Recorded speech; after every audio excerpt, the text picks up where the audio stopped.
Yo, what's going on, everybody? This is Psyche here, and today we're going to be streaming some more Top Survivor Rank, but today we are going to be stealing our teammates' survivors. Now, if you guys don't know, if you go in a replay and you try to check out, someone's character, sometimes it'll give you the option to see their persona, and that's because in the social tab, there's the option to either keep your persona visible or keep it invisible, and a lot of people don't even know about this option, so there's a good chance that one of our teammates will have their persona available, and if they have their persona available, I'm also going to steal their survivor with that persona, and we're going to play it in the next rank match.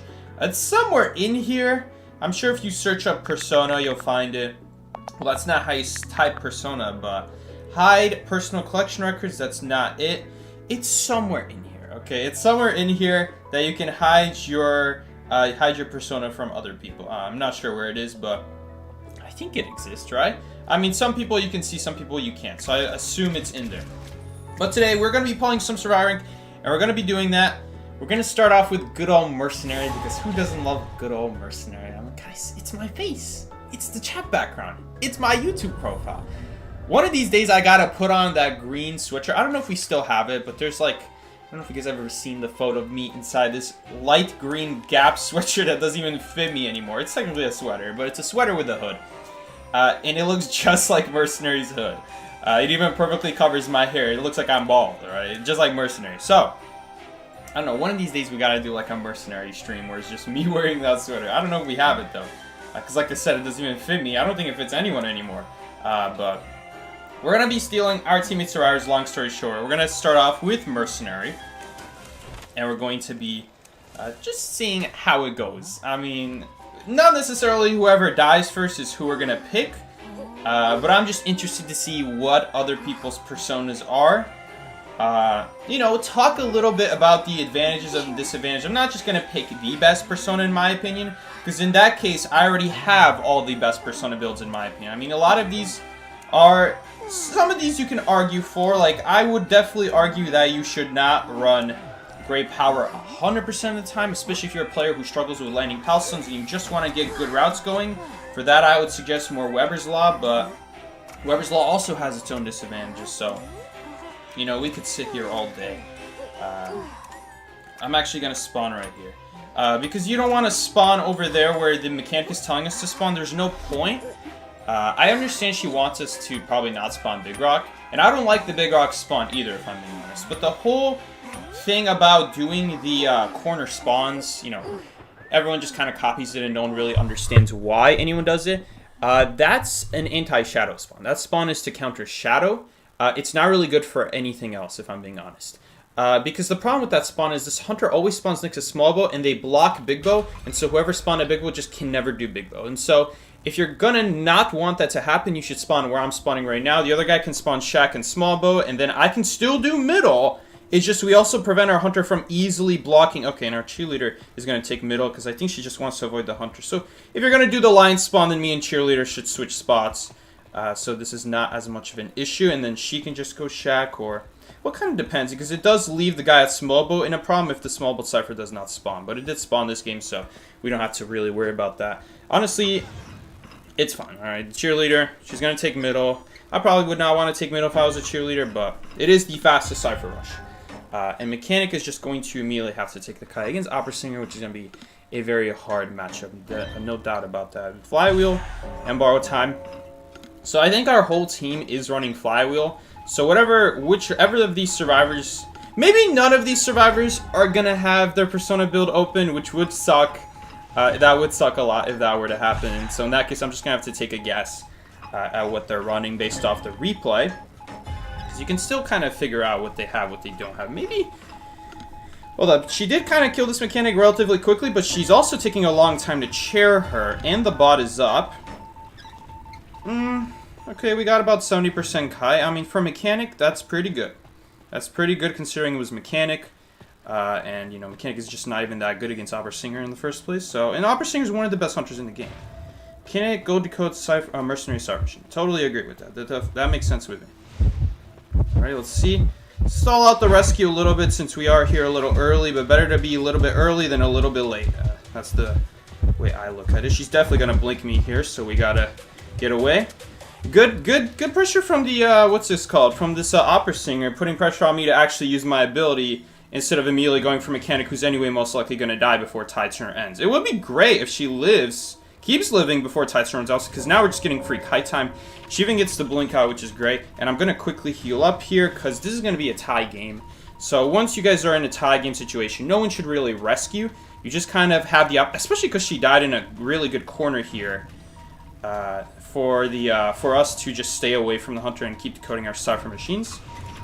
Now I'm not sure if the mechanic can finish the cipher by herself. I'm gonna help her a little bit out here. I really wouldn't go for that rescue. Okay, now she's definitely not gonna finish it by herself with that miscalibration. So I would not be going for this rescue right now, because we are in a pretty strong scenario here to just tie it out, and that way whoever the opera singer chases next, everyone will be full health, and it's gonna make it extremely difficult for her to get a win potential here. But now that she hit the meteorologist, there is a possibility. I don't even know what that does. The cheerleader just did that just to troll. The worst thing you can do in this game, especially nowadays with how strong the hunters are, is you overcommit on helping someone, helping a person that there's no way we're going to keep them alive. There's no way we can keep this mechanic alive realistically, even if the meteorologist helps her out. There's just no way she's going to survive for me to pop a whole cipher machine. Unless this opera singer really messes up, there's just no way. So all the meteorologist is really doing is just jeopardizing our game here by being in a situation where she's going to kill the meteorologist, and then she might kill the mechanic quickly, and if the mechanic dies quickly, then now we have a problem. Now we're going to have mechanic immediately die, and we're going to have to save that meteorologist. And this is kind of how you get into an overcommittal position, where the survivors overcommit, they spend a lot of abilities that they really don't necessarily need to. Happens to be that our meteorologist did a really good job here stalling, and she might even pick herself up here, because mechanic also didn't go down. This is ideal situation, but just know that this is not guaranteed to happen. So in this case, it looks like we came out fine. But in a lot of cases, especially against opera singer, this is not usually what happens. And so overcommitting like that could lead to a losing scenario for you as a survivor. We're gonna go to Shaq here because opera singer has a harder time dealing with Shaq than the area behind us. It is expensive doing an elbow pad immediately, but I have a feeling that we're gonna have to commit it immediately anyway. Okay, we're just gonna do silent ball here. Let's see what she does. She is going to use the what's it called? The shadow spin. That's fine. We'll take one hit here. She's very likely not going to stay on me. So if she's not going to stay on me, I don't have to use my ability. The ability is more valuable than my health here, because once my survivors get a cipher going, my health is just going to heal up right away. So we're going to expend the health instead of the elbow pad, especially because I'm mercenary. I can anyway rescue. So we can use our health more as a resource, and the elbow pad will help us get away from exit gates, or even help us get another rescue going here. Instead of, again, like I said, overcommitting on a kite that, to be completely honest, is really not that important to avoid taking a hit. The elbow pad is worth more than the hit. So I'm not really sure what to do right now. I don't know if we should both commit to that cipher, because if we get it done, then we're both going to be next to each other. If we don't get it done, then we're both going to be next to each other. Either way, it's not good. So we'll just see what happens here. If meteorologist gets the cipher done, great. If she doesn't get the cipher done, then cheerleader will just pop our cipher across the map. So, again, I think this is better here, because if I went ahead and pushed the cipher with it, well, then again, it's hard to say. It's hard to say because, even if we get the cipher done, man, when is cheerleader going to pick herself up here? She's not going to pick herself up here, which is going to put us in a bad scenario now. That really sucks. We also have to use the elbow pad here. Man, this is not good. This is really bad because I'm not going to be able to get the cipher. I don't understand this cheerleader's logic here by not picking herself up and just crawling. There's no way we can get the cipher done by myself. Okay, this is not a good game sense from our teammate right here. She literally could have picked herself up, done the cipher. I mean, should I have waited a little more? Should I have waited a little bit more? Maybe we should have waited a little bit more, but it didn't look like she had any interest in healing herself. She was still crawling.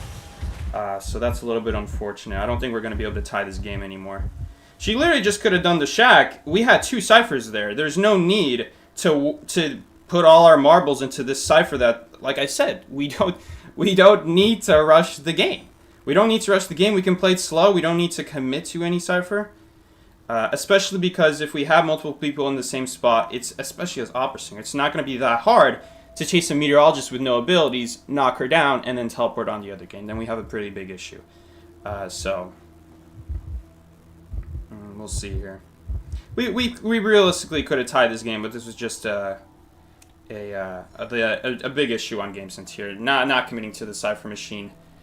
You know, I could have committed to the Cypher Machine. We probably could have popped it. But then we have, again, like I said, we're in a sketchy situation because meteorologist is probably going to die right away. I'm not going to be able to open this exit gate in time, most likely. It's hard to say. It's hard to say. I would suggest safer is better here. I would say safer is better, especially in a situation like that. And the cheerleader just chose to crawl instead of putting pressure on our other Cypher Machine. There's just no way Mercenary can get that Cypher going nowadays. Maybe back when he had 15-second timer, but not anymore. Unless we don't take the hit. If we don't take the hit, an elbow pad, then at least then maybe we have a shot. Maybe we have a shot. But yeah, like that, we're not going to be able to get anything done. So, now that we finished the game, should have been a tie, but it is what it is. I mean, that's how it is nowadays. That's why ranking as Survivor is so hard, because if someone makes just one bad GameSense choice, or if everyone is not on the same page, you guys just instantly lose. You guys just instantly lose to the hunters nowadays. There are a lot of strong hunters: Go Man, Opera, Shadow, Hula Boo. You can ban all of them, and so if the hunter just goes one of them, and someone just does a mistake in GameSense, it's pretty much over. But let's see what we have here. We have 3 different builds to choose from. I'm always interested to see what people are cooking up here. You see some pretty questionable builds. So we could go with this cheerleader snooze build. The mechanic has flywheel, catharsis, and this, which you guys might know I really hate anyone who runs that on a flywheel build. And we have someone running symbiotic effect. Okay, so obviously I'm not running any of these on my Persona builds. Snooze is more of a tie trait.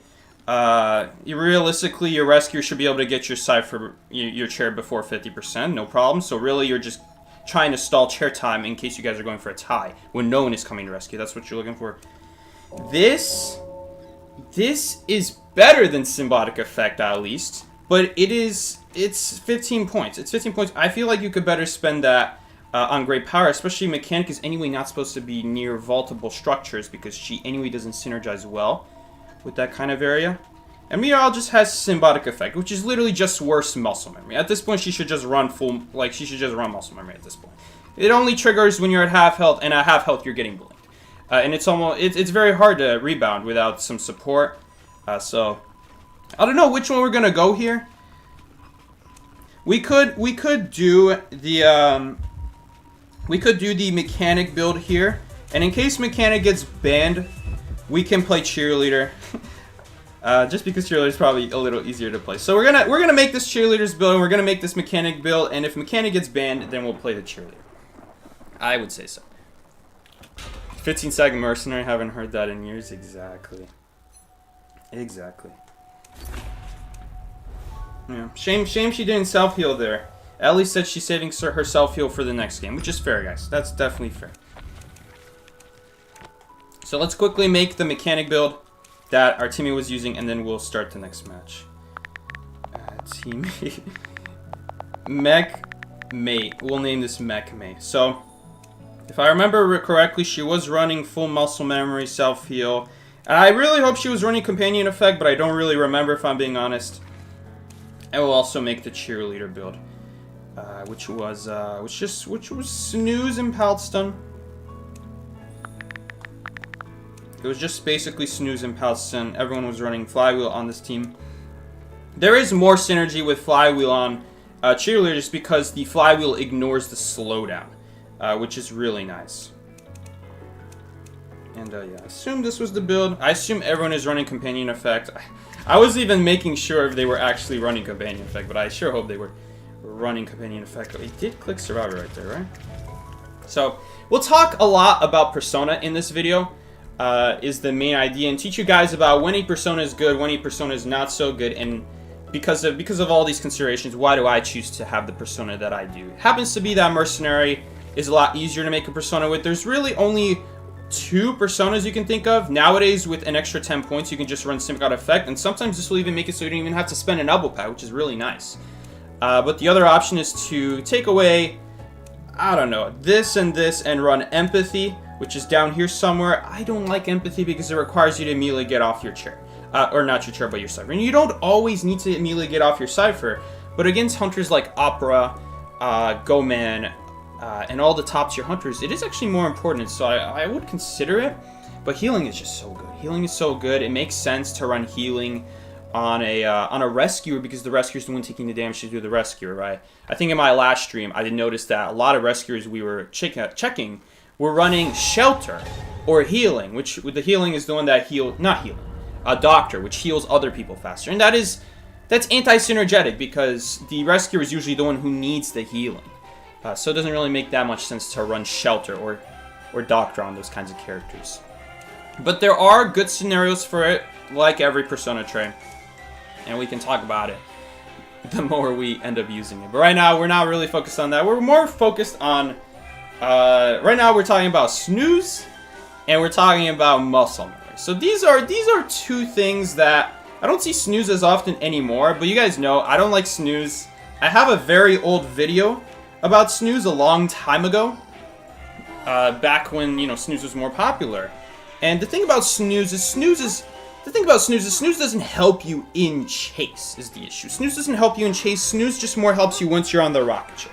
I always say this, snooze is something that is for a loser mindset. I mean, it's mean to say that, but it is a loser mindset. You're putting yourself on chair, you're thinking you're going to be on chair, and so you're giving yourself a few extra seconds. But a lot of people don't even realize what it's giving you. You're only getting 3 seconds worth of extra chair time if we're talking about an exactly 50% rescue. The sooner you get rescued, the less time you get from snooze. Okay? But if you let the chair die, then obviously you're getting the full chair time. Snooze is getting the maximum value. The only issue is that it's not good to let a chair go from 0 to 100 and never rescue a person because it's very easy as a hunter to see Cypher shaking and then you just leave the person.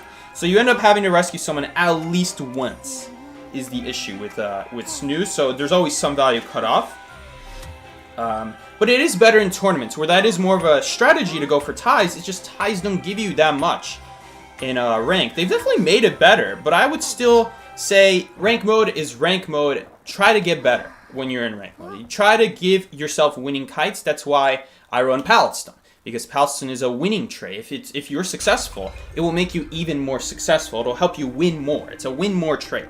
But snooze is like, all right, you hit a bump in the road and you're on chair early. They're gonna sell you. Your team's gonna sell you, but hey, maybe you'll have an easier time if you just die on chair. And it's really only just a few extra seconds. In the long run, it's not that much. But it is helpful in tournaments where you have a more coordinated team, and so that can definitely help you guys a lot more. Let's see what he's going to do here. So in this case, we have muscle memory. We can take a little bit better advantage of it. In this case, muscle memory is pretty good. We're just going to do 1 vol, and that's it. I probably didn't need that bot. That bot was probably a waste. And you know what? I shouldn't even drop that pallet either. That was also a waste of my pallet. So 2 mistakes for me right there. My bad. But we can also get another good body block right here. In fact, he's still going to hit it. He's still going to hit it. We can flywheel the 1,000 presents if we get the opportunity to. I was pressing the flywheel. I'm not going to use the flywheel at this point because it is very easy to bait. So this is not a great kite. If I were to be honest here, this is not good. I wasted the probably the best pallet very early, which is not good. Nice. We even get the blink out. So this is huge for us. Nice. We even dodged that, but I don't know if we'll survive here. Oh, he's putting himself very far behind. So we might have the option to survive here. No, unfortunately, it still caught us. I guess we should have ran from that pallet and expected it, but you know what? Given how bad that kite was, given how many things we could have done better, that was still almost a 3-7 kite, and so for a character I never play, you know what? That's actually not so bad. You know, that was such a sad use of my robot there because that was not going to hit us. I'm pretty sure that was not going to hit us right there. I should have saved that bot, just dropped the pallet. But muscle memory in this case, hey, it got us pretty good value. Qist is the type of hunter where you do need to immediately vault something as soon as he comes out of his ball. It is pretty important to do that. He just did a huge mistake right there and bounced himself backwards. Okay, let's see what we can do here. I'm not going to open a chest quite yet because we might still get chased here. A little bit early to be opening up chests. Okay, there we go. He is chasing someone. So I'm going to go ahead, play it safe, open up a chest. This is a hunter who can very easily swap targets, and definitely a hunter I would say you need abilities against. So it looks like he's just trying to find me at this point. So I'm very happy we did not overcommit on the Cypher or try to get healing, because he sees the Cypher is shaken. Alright, no, that's not exactly his plan. We got a decoy. That is actually very good against Qist. Against the 1000 presence. We're also going to have our flywheel up, but we need to get on the Cypher ASAP at this point. Preferably one that's not near the hunter. Preferably one that the hunter cannot easily reach. This is a pretty good area. And again, this is going to be synergetic for muscle memory. This is, again, another area where we're probably just going to try to get one vault, and then we're going to leave the area. So this is how you want to play muscle memory, especially on a character like Mechanic. You really don't want to be by vaultable areas that much. In that case, muscle memory is better on a character like Mechanic. But you could also say the same thing about Snooze, and, you know, a lot of mechanics kind of struggle with kiting. In that case, Snooze would be better if you're a struggling mechanic who's often dying early. Alright, but this guy is now running Snooze. And you know what? He turned out to be a pretty good mechanic against an opera singer. He did a pretty good kite against mechanics, so... Sorry, against opera as mechanics, so... I would say this build fit him pretty well. Anyway, the other benefit here... I know it took us a lot of time to walk to the Cypher machine. That is a downside that I cannot help. But if we did first stop, it is very easy to block first stop and God corner. Then we're going to end up with trouble. We're going to have Cyphers that are, you know, regressing. Very easy for him to go to. I think having a Cypher split here is going to be better than having two Cyphers. Because then what is the Q's going to do? Is he going to camp or is he going to pressure two Cyphers at the same time? I would say he's probably better off pressuring two Cyphers at the same time. Anyway. No, I didn't get it in time. Let's see what he does here. Unfortunately, he didn't swing right away. I should have used that illusion sooner. I'm using the illusion too late. Should have just used it immediately. That was completely my bad. I think we might end up tying out because of that mistake.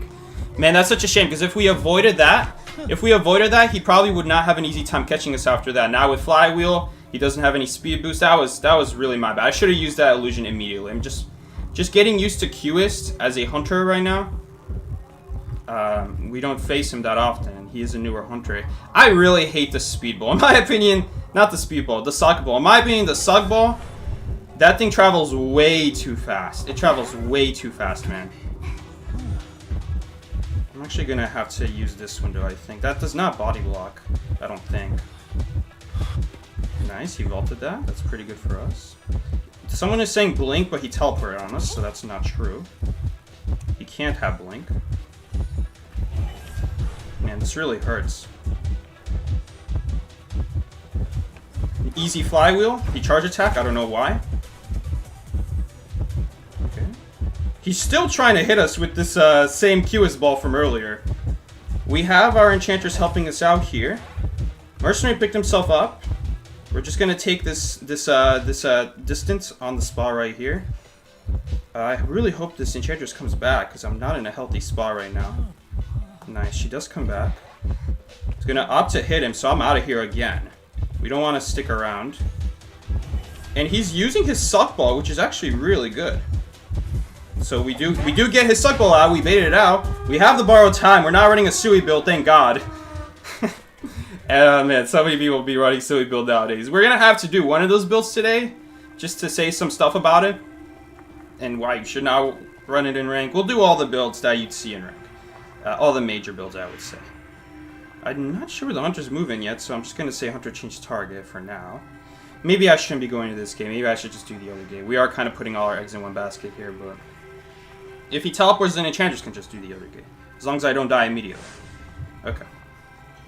Oh, Acrobat didn't escape. Hold up. No, he's not going to escape. Okay, looks like Enchantress is still committing to that gate. To my surprise. I'm definitely not going to go for it. I'm dead on chair. So if he charges us, we're just immediately dead. So we're not gonna do that. Okay, Enchantress might also be immediately dead. Yep. Okay, she also reset his recovery. Okay, so Mercy's not even gonna be able to sneak a rescue anymore. Not that he could have. He was really far away. I don't know about this, guys. I feel at this point, it's really greedy to go for anything more. Man, this guy actually is smart. He put a dot here ahead of time. So that he can block the gate. Right now, he's not too interested, though, so I'm gonna keep decoding it. I can't see him anymore. I mean, I really hope Enchantress is gonna be able to pick herself up here and get this rescue, because otherwise we're screwed. Dude, they are committing way too hard for this. We actually ended up losing this game. Wow. Wow, wow, wow. Acrobat just immediately went down on the teleport. Maybe Enchantress can get the... I don't know what she can do at this point. Maybe an escape. The escape is her only option. The exit gate is open, but... Man, I don't get that. I don't get why why the Acrobat is committing so hard to a gate that he cannot anyway escape from. Is she actually going to escape here, or is he going to get blocked up? Oh my god. I would say we deserve the win, but the end game was played so poorly there. You know what? It's whatever. We'll take it. Is he a strong hunter? Is Q a strong hunter?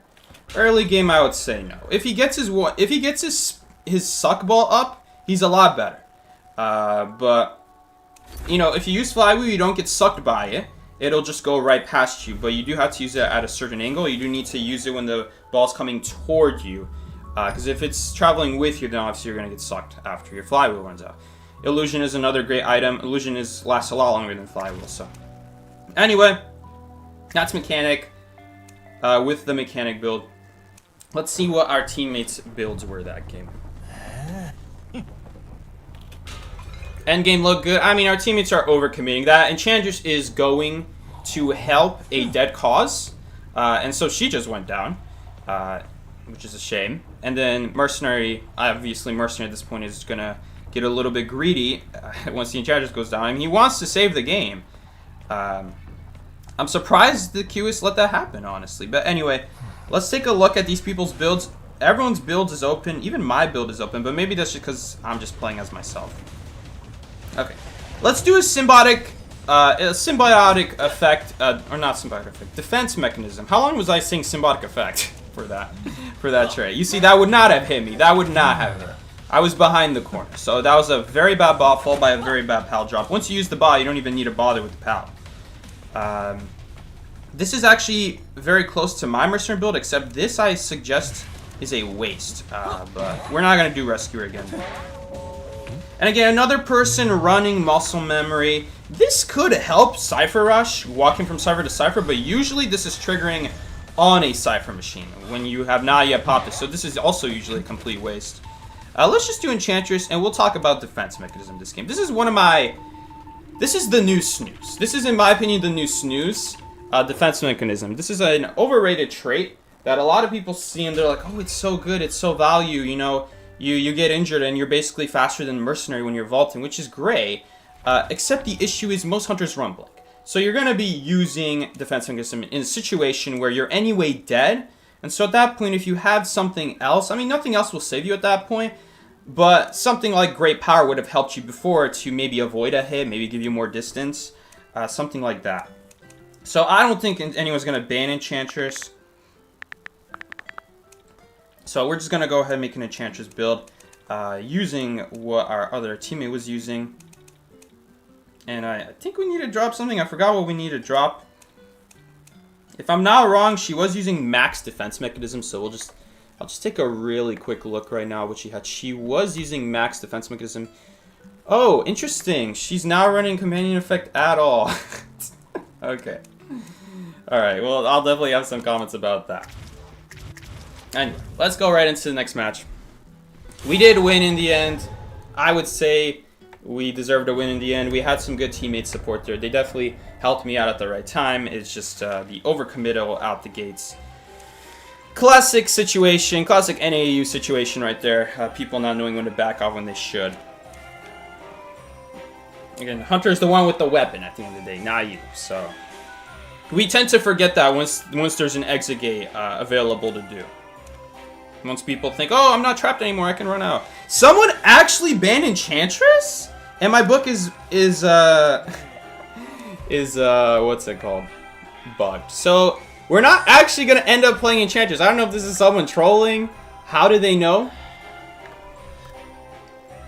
we're gonna do the acrobats build. So instead, we're just gonna do the acrobats build. We're gonna change this up. He was running Tide Turner. Oh, he was running Tide Turner, so I guess that's why I had empathy. But that's okay. We'll talk about why empathy is worse than symbiotic effect. Or the benefits, you know, vice versa. When is empathy better? Long story short, never. But we will run his exact build, and we'll talk about why don't I run this on my rescue build? Why do I run symbiotic effect instead? So we'll go over that. For starters, Tide Turner Acrobat. Okay, I don't think I need to make myself. I don't think I need to repeat myself when I say generally anyone who's not a rescue should not be running Tide Turner. I mean, nowadays it's a lot harder to. Nowadays it's you know, it's harder to kite with Tide Turner than it was back then. Back then you had Pallet Boost with Tide Turner, when Pallet Boost and Window Boost were separate things. Nowadays you need to run Window Boost with Pallet Boost, and so it's a final trait. Now it forces you to only run Tide Turner with no extra kiting support. Again, I've already talked about muscle memory. Muscle memory, the issue with muscle memory is it's only good if you're going to only vault once in a while. If you're repeatedly vaulting, there's no real point running muscle memory. It's just a big waste of 15 points that I would suggest running pallet stunning, especially because, again, some hunters require pallet stunning, but no hunter requires faster vault speed. If a hunter is really good to vault against, you're just going to, you know, you're just going to do that. You know, you're just going to vault normally, and that's the end of the story. You know? Okay, that was pretty obvious that he would do that. The only issue is I think he can do it again. Okay, we dodge it. There we go. It would be nice. I think we're going to have to take a hit here. But the mud ball will be pretty good value here. He is going to drop down. A little bit unlucky that basement is there, so he ends up avoiding the mud ball. But it is what it is. Not the end of the world. Okay. At this point, we're probably going to go down to blink. I mean, I'm not too worried about taking a pickaxe hit here. He actually ends up missing. Or he goes for the Cypher, which I think is a, you know, that's a relatively smart move from him going for the Cypher right there, I would say. He ends up missing again. Does he have blink? He's going to choose to not use it. Interesting. He's going to opt to not use the blink. He's again going to go for the hit on the cheerleader. And he ends up blinking past me. I've never seen that before. Gonna use this to speed ourselves up here. Surprise him. Now we're at the pallet closer than he expected. We're not gonna get a great firebomb here, but we can still use it here just to give ourselves distance. Avoid that. We can still use this pallet. Nice. That's not a hit. We're just gonna use this. We're gonna take one hit here. It's okay. Not the end of the world. Huntress can find space as well. Woo! We did not jump over. I'm really sad about that, but we do hit him with the white bomb, so it works out. Do we have a firebomb yet? We do have a firebomb by now. Nice. This will be really nice. Is it helpful, though? I don't think so. Nice. Value, Palston. If I had great power there, that would have been huge. We would have had so much distance right now to move away. Now we're kind of trapped here. Okay, Hunter's going to opt to just leave entirely. Now, the thing about Tide Acrobat is I'm not going to knock it down too much for two reasons. For starters, Acrobat is a great kiter. I mean, you saw right there how much versatility those bombs give you. An immense amount of versatility. I mean, bro, you can jump over some obstacles that no other survivor can jump over. That's great. That's really good. We did that with the barrel. I was hoping to also jump over the pallet. I didn't know if you can jump over the pallet from that distance. Now we know. But that's why I was ready to vault immediately. We even got him with the wet bomb there, which was really good. I mean, made the pallet break basically regular speed because he has faster power breaking. I'm pretty sure. I haven't been checking, if I'm being honest, but... Is this the same cheerleader from earlier? We have another visitor here this game. But look at this. Prisoner's actually really good here because now no one's going to need to walk back to that server machine to finish it. We're just going to finish it across the map without anyone having to waste their time walking over. That's awesome. Anyway, as I was saying, Acrobat Tide is not bad for two reasons. It's not the worst thing. I would not recommend it, but it's not as bad as, like, let's say, Tide on stuff like Seer. Because Acrobat for starters is a great kiter. He does have rescue potential with his balls, and he also benefits by getting a mud bomb, which is arguably the best ball for Acrobat. So it's fine, but I would still not recommend it. I would not recommend it if you have the option to. Especially because this game, you know, we are chipped. It is riskier to go for the rescue, even as me. But it does give us a leverage later this game to do a tied rescue if the tension is out or something like that. Anyway, prisoner should go to the gate here since I decode the gate slower. And just let me prime. Here we go. I'm just going to wait for their call or wait for a knockdown. Here we go. Pretty slow pop, but it's alright. And yeah, not bad at all. It happens to be that it was a Fool's Gold, which Fool's Gold is not the world's hardest hunter to go against, so that definitely helped us a lot here. It made Tide Turner more viable because we don't need to worry so much about the first kite, relying more on kiting abilities. Empathy, once again, empathy never got value. Empathy, the issue with empathy is a lot of it is wasted on what's it called? He just used Blink, by the way, so no trump card. Or maybe he just held it out. I don't know. Maybe he didn't use it because no one pinged that it was used. But the issue with empathy is, let's say you don't need to go rescue, right? So empathy is wasted and someone else will go rescue before after. But let's say the what's it called? The rescue fails, right? And they die at 49%. So now you with the other Tide Turner are running to go to the chair. Do you know the issue with empathy then? Is now empathy never got value. Empathy got wasted. But the difference is symbiotic effect. The symbiotic effect would have still been triggering. And symbiotic effect, it gives about the same distance as empathy over time. Except it always works. It doesn't work just when someone went down. So on a Tide Turner build, it doesn't make that much sense to run empathy when symbiotic effect is just so much better. Because it just lasts the whole chair timer. You do have to face towards the chair, but that's why symbiotic effect is even better with acrobat, because acrobat can hold his ball even if he's not moving towards the chair. You can hold your ball and still get the speed buff. And for anyone wondering what is the speed buff for symbiotic effect, because the book is a little bit, what's it called? Ambiguous on what the speed is exactly. We'll take a look at it right now. But you guys see here, it says your speed is increased anywhere between 6 to 10. Okay, what does that mean? Does that mean it goes 6, 7, 8, 9, 10, 6, 7?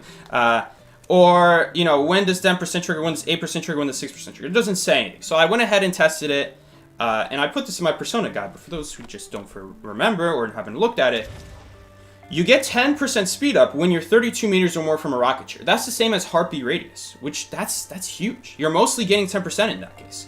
You get 8% between 16 and 32, and you get 6% when it's just 16 meters from the chair or less.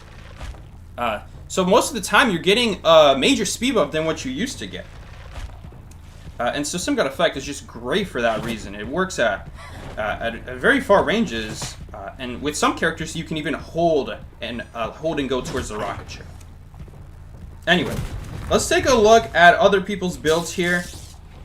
Okay, this you're splitting up too much. You cannot be a jack of all trades. Gravekeeper is running symbiotic effect. He's also running empathy. I always say that this is like a double condom situation if you're running empathy and symbiotic effect. It's kind of overkill at this point. And he's also running shelter, which we've talked about shelter. He does avoid the mud bomb right there, by the way. It's also kind of nice because we're kind of reviewing our kite from earlier. And that was probably a not great pallet drop, but we ended up living here, so you won't hear anything from it. Let's go with the prisoner. Let's go with the prisoner build. We'll steal his build here. And we'll talk a little bit about synergetic builds with prisoner now, because he is a more popular survivor. A little more popular. People love to use prisoner. 1 second, guys. I'll be right back.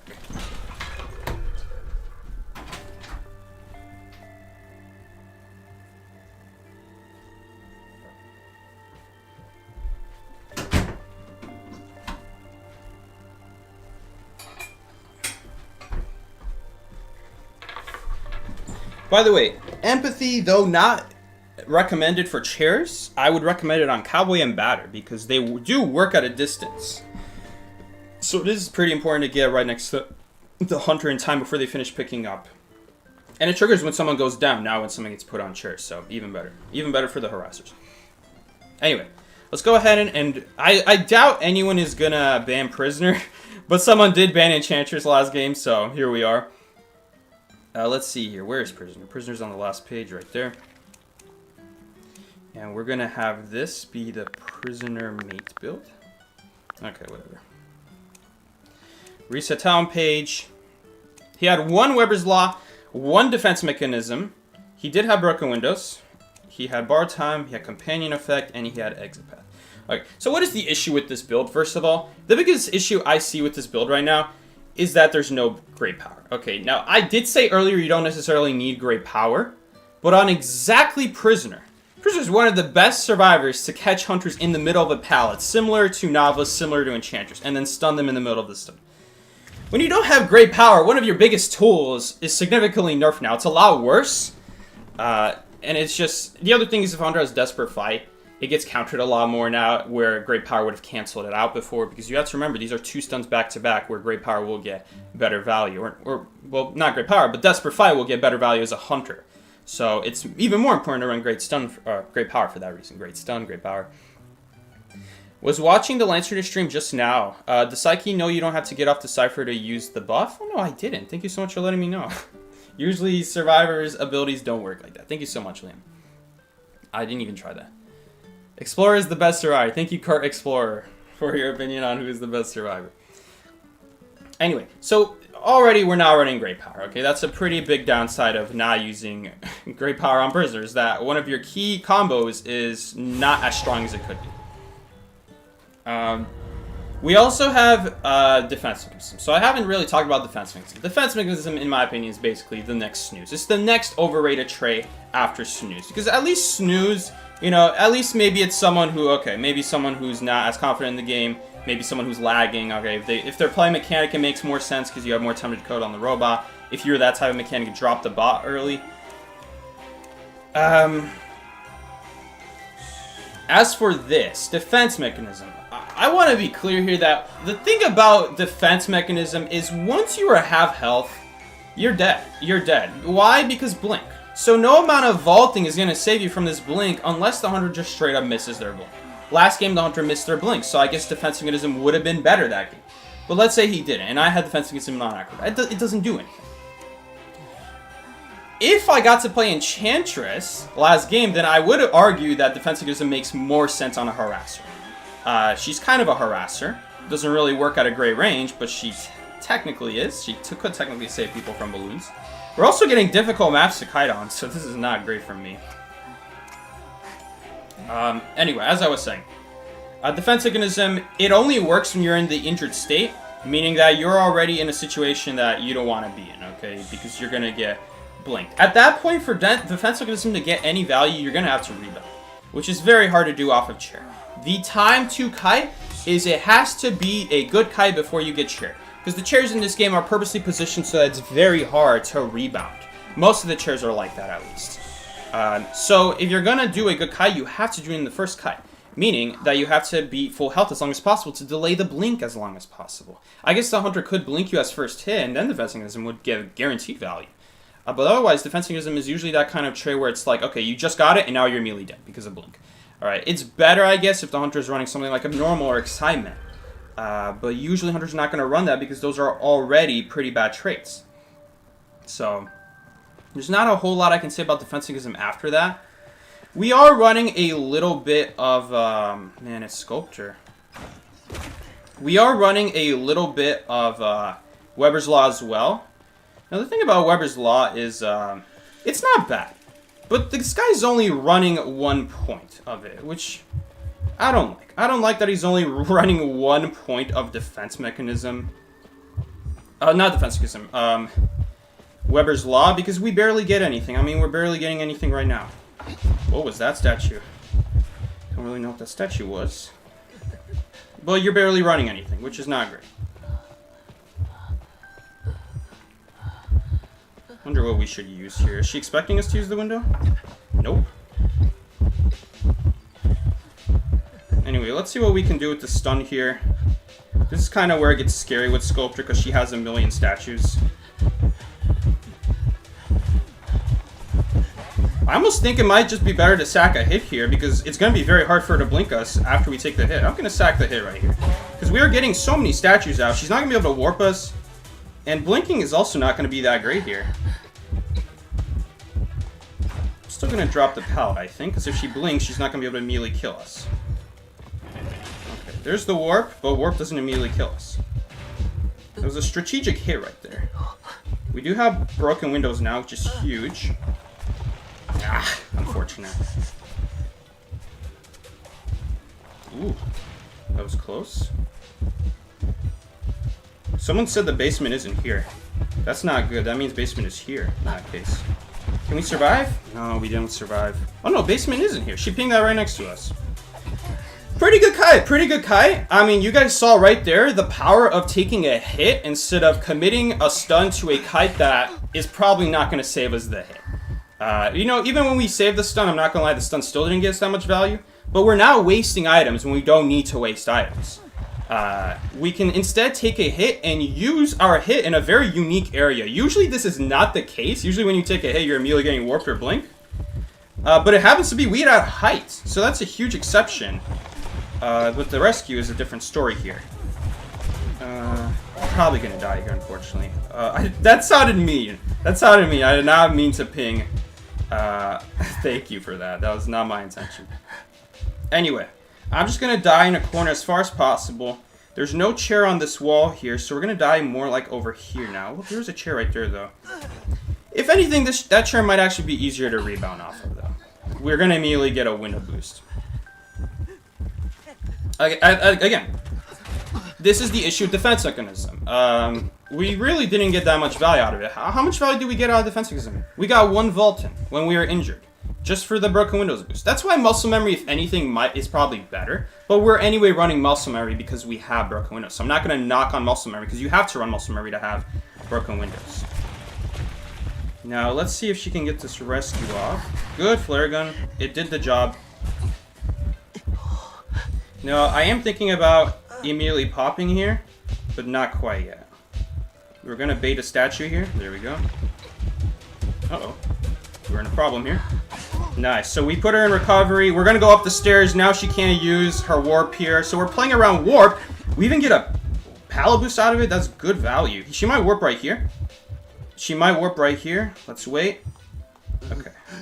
She's not using warp. I mean, that's still fine. I mean, it's not like we're going to die by waiting either. We have a window right here. Okay, nice. She's going to vault again. Can we get a pallet stun going? Give me that pallet stun. Ah, she didn't go for it. That's alright. She sounded like she had slow pallet breaking right there, just from audio. Oh, man. I guess the other statue connected. We dodged the first one, but the other one connected. It's alright. Not a big deal. That was, again, the most important section of the kite is the kite at the beginning of the game. After that, you're probably not rebounding. I mean, defense mechanism does benefit us after the cipher is done. But for us to get to the cipher being done, we have to do a good first kite at the start of the game. And for us to do a good first kite at the start of the game, we have to be mostly full health. And that's kind of where defense mechanism just falls off. It just doesn't really make sense to run it. So, because of that problem. If it's for rebound, that's great. But there's not a lot of survivors that will help you rebound. You know, a coordinator could help us rebound. So it makes more sense that game to have defense mechanism. I would not suggest it. Because you have to remember, at the end of the day, we sacrifice defense mechanism so that we can have a tiny point in symbiotic effect. So we're running faster decode on a decoder. We're running Survivor's Instinct. That's not good because you're probably going to be the one kiting, okay? You shouldn't be running Survivor's Instinct at that point. The other issue is we're running 1 in Weber's Law, which barely gives us a noticeable speed buff. So you wasted 20 points getting 1 point in Weber's Law. Because you have to remember, guys, we spent... in order to get this 1 point in Weber's Law, we had to spend 15 points in compensate. Why would you spend... So basically what I'm saying is, you spend 20 points for 1 point in Weber's Law. That's essentially what happened, because you're not going to use this in a kite. This is sometimes good, but this is what you're spending most of your points on. You're spending most of it on compensate. You're not even getting most of Weber's Law. Alright, same idea with symbiotic effect. Or not symbiotic effect, defense mechanism. You have to waste a point on Survivor's Instinct on a survivor who's anyway going to kite, which makes defense mechanism less good. Okay, prisoner, you're basically always taking the kite. Doesn't really make sense. And finally, because we're running this garbage right here, we cannot have great power, which is one of the best combos with prisoner. You know, you stun in a pal, you get the pal stun off. So, it's just expensive. It's just really expensive to have Weber's Law. It's less expensive to have defense mechanism, but it doesn't make much sense to run defense mechanism because of the way kiting works, alright? You're probably going to go down to a blink afterwards. But let's take a look at our other teammates' builds here. We have Lanternist here, who is, again, running defense mechanism. Healing is a very good trait. This is the other thing about defense mechanism. Healing is just so much better. Healing is so much better because the thing about healing is we're talking dozens of seconds faster for your teammates to heal if both of you guys are running heal than if no one is running healing and if you guys are running defense mechanism. This is the other problem with defense mechanism. You don't want to be at half health. If the hunter loses you and you're half health, you're gonna get healed. When you get healed, you lose defense mechanism. So what was the point of running defense mechanism if you don't even want to be full health? Because the hunters are just that good at hitting through walls and stuff like that. That vaulting faster usually doesn't matter. In that case, in that kind of situation, healing would be way better. And so whenever I look at defense mechanism, I see healing right next to it. And it just makes so much more sense to run healing. Because if you're not the chase target and you guys are just trying to tie the game, healing is doing you guys wonders. If you are the chase target, then obviously healing is not as good. But so is defense mechanism. Defense mechanism also doesn't get you that much. So, talking a little bit about persona builds here. Let's move on though. Again, we're not going to be talking about this all day, but as I was saying, heavily overrated persona build, and I see it everywhere. It really doesn't even get you that much value. If you think about the way kiting works with traits, and also thinking about that you don't even want to be a half health in the first place, even when the hunter's not chasing you, and you do rebound successfully and get away, you still don't want to be full health. It just doesn't really make much sense to run it. Some hunters you also don't want to vault against them, which is a whole nother issue. But anyway, let's use this Barmaid build. Let's use this Barmaid build. This is like a build you don't really see on most survivors. You just see this on like Perfumer, Barmaid, and Psychologist maybe. So let's go ahead and we'll use the Barmaid build. We'll talk about the Barmaid build a little bit. It's like you talking about defense mechanism being bad. Yeah, I'm talking about defense mechanism being bad. That's the whole conversation right there. That defense mechanism is not really worth your time. You know, you can argue that defense mechanism is good on harassers, but you know what's even better on harassers? Healing. Because you're healing a harasser who wants to harass at full health so they don't die, and then you have two people going down in the same place. Okay, so that's why defense mechanism always falls short. You can argue it's good on harassers, but then healing is even better on harassers is the issue. Because you heal them so much faster, you take less time healing them, and so it's more worth it to heal them so that the harassing is getting more value because you didn't spend more time healing them. You know, and so on and so forth. You know, you can say the same for rescuers. You know, rescuers, when you guys are trying to tie the game, it's a more tie-worthy trait. Again, that's the thing about healing. It's a more tie-worthy trait. So maybe it's not a winning trait, but that's why I don't run max healing either on my kiting builds. Because at the end of the day, it's usually not going to give value, but it's having just 1 point in it, speeding up your heal by 15%, and you just have free heal on you. It's really good. It is very good value. Healing is one of the things. Again, I always say healing is not that great in 95 because you know it's a tying strategy. It takes a long time, and hunters are tunneling usually, so it's not as important to heal. But if you guys are trying to tie the game and the first target's already dead, that's a great time to heal, and healing will make that so much easier. Anyway, what was that guy running? He was running Catharsis Effect. Such a weird name, by the way. And the last thing he was running was... I don't remember. I don't remember. The defense mechanism is not horrible, but there's just better options, you know. And she's running one... Is she running the one in defense mechanism? She's not running anything in companion effect. Okay. I haven't really spoken about this yet. If you want a rebound, defense mechanism will not give it to you off of chair. Companion effect will. So this is already not good synergy. If you're going to run defense mechanism, you need to have companion effect. I have companion effect on every build, except mercenary. So, already, if we get rescue off of chair, you guys can bet we're probably not reaching the nearest powder window, especially if the hunter has berserker. So, number one thing you absolutely need.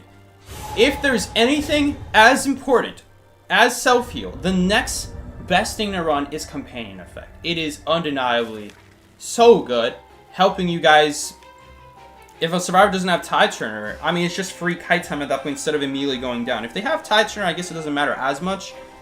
But if you did a 3-cipher kite, and you just need a kite for a little bit longer, because maybe someone did a mistake somewhere there with the cipher or something like that, it's just saved my ass so many times having companion effect. Even with tide turner, there are times in places like graveyard, or near a window for me to get a window boost off of. You just immediately get a boost off of. It combines well with broken windows for that reason. Because it opens up companion effect even more, so that if you have a window nearby, it's not just pallets that you're using companion effect to get to. Now you're using windows because you also have that window boost, so it's even better value.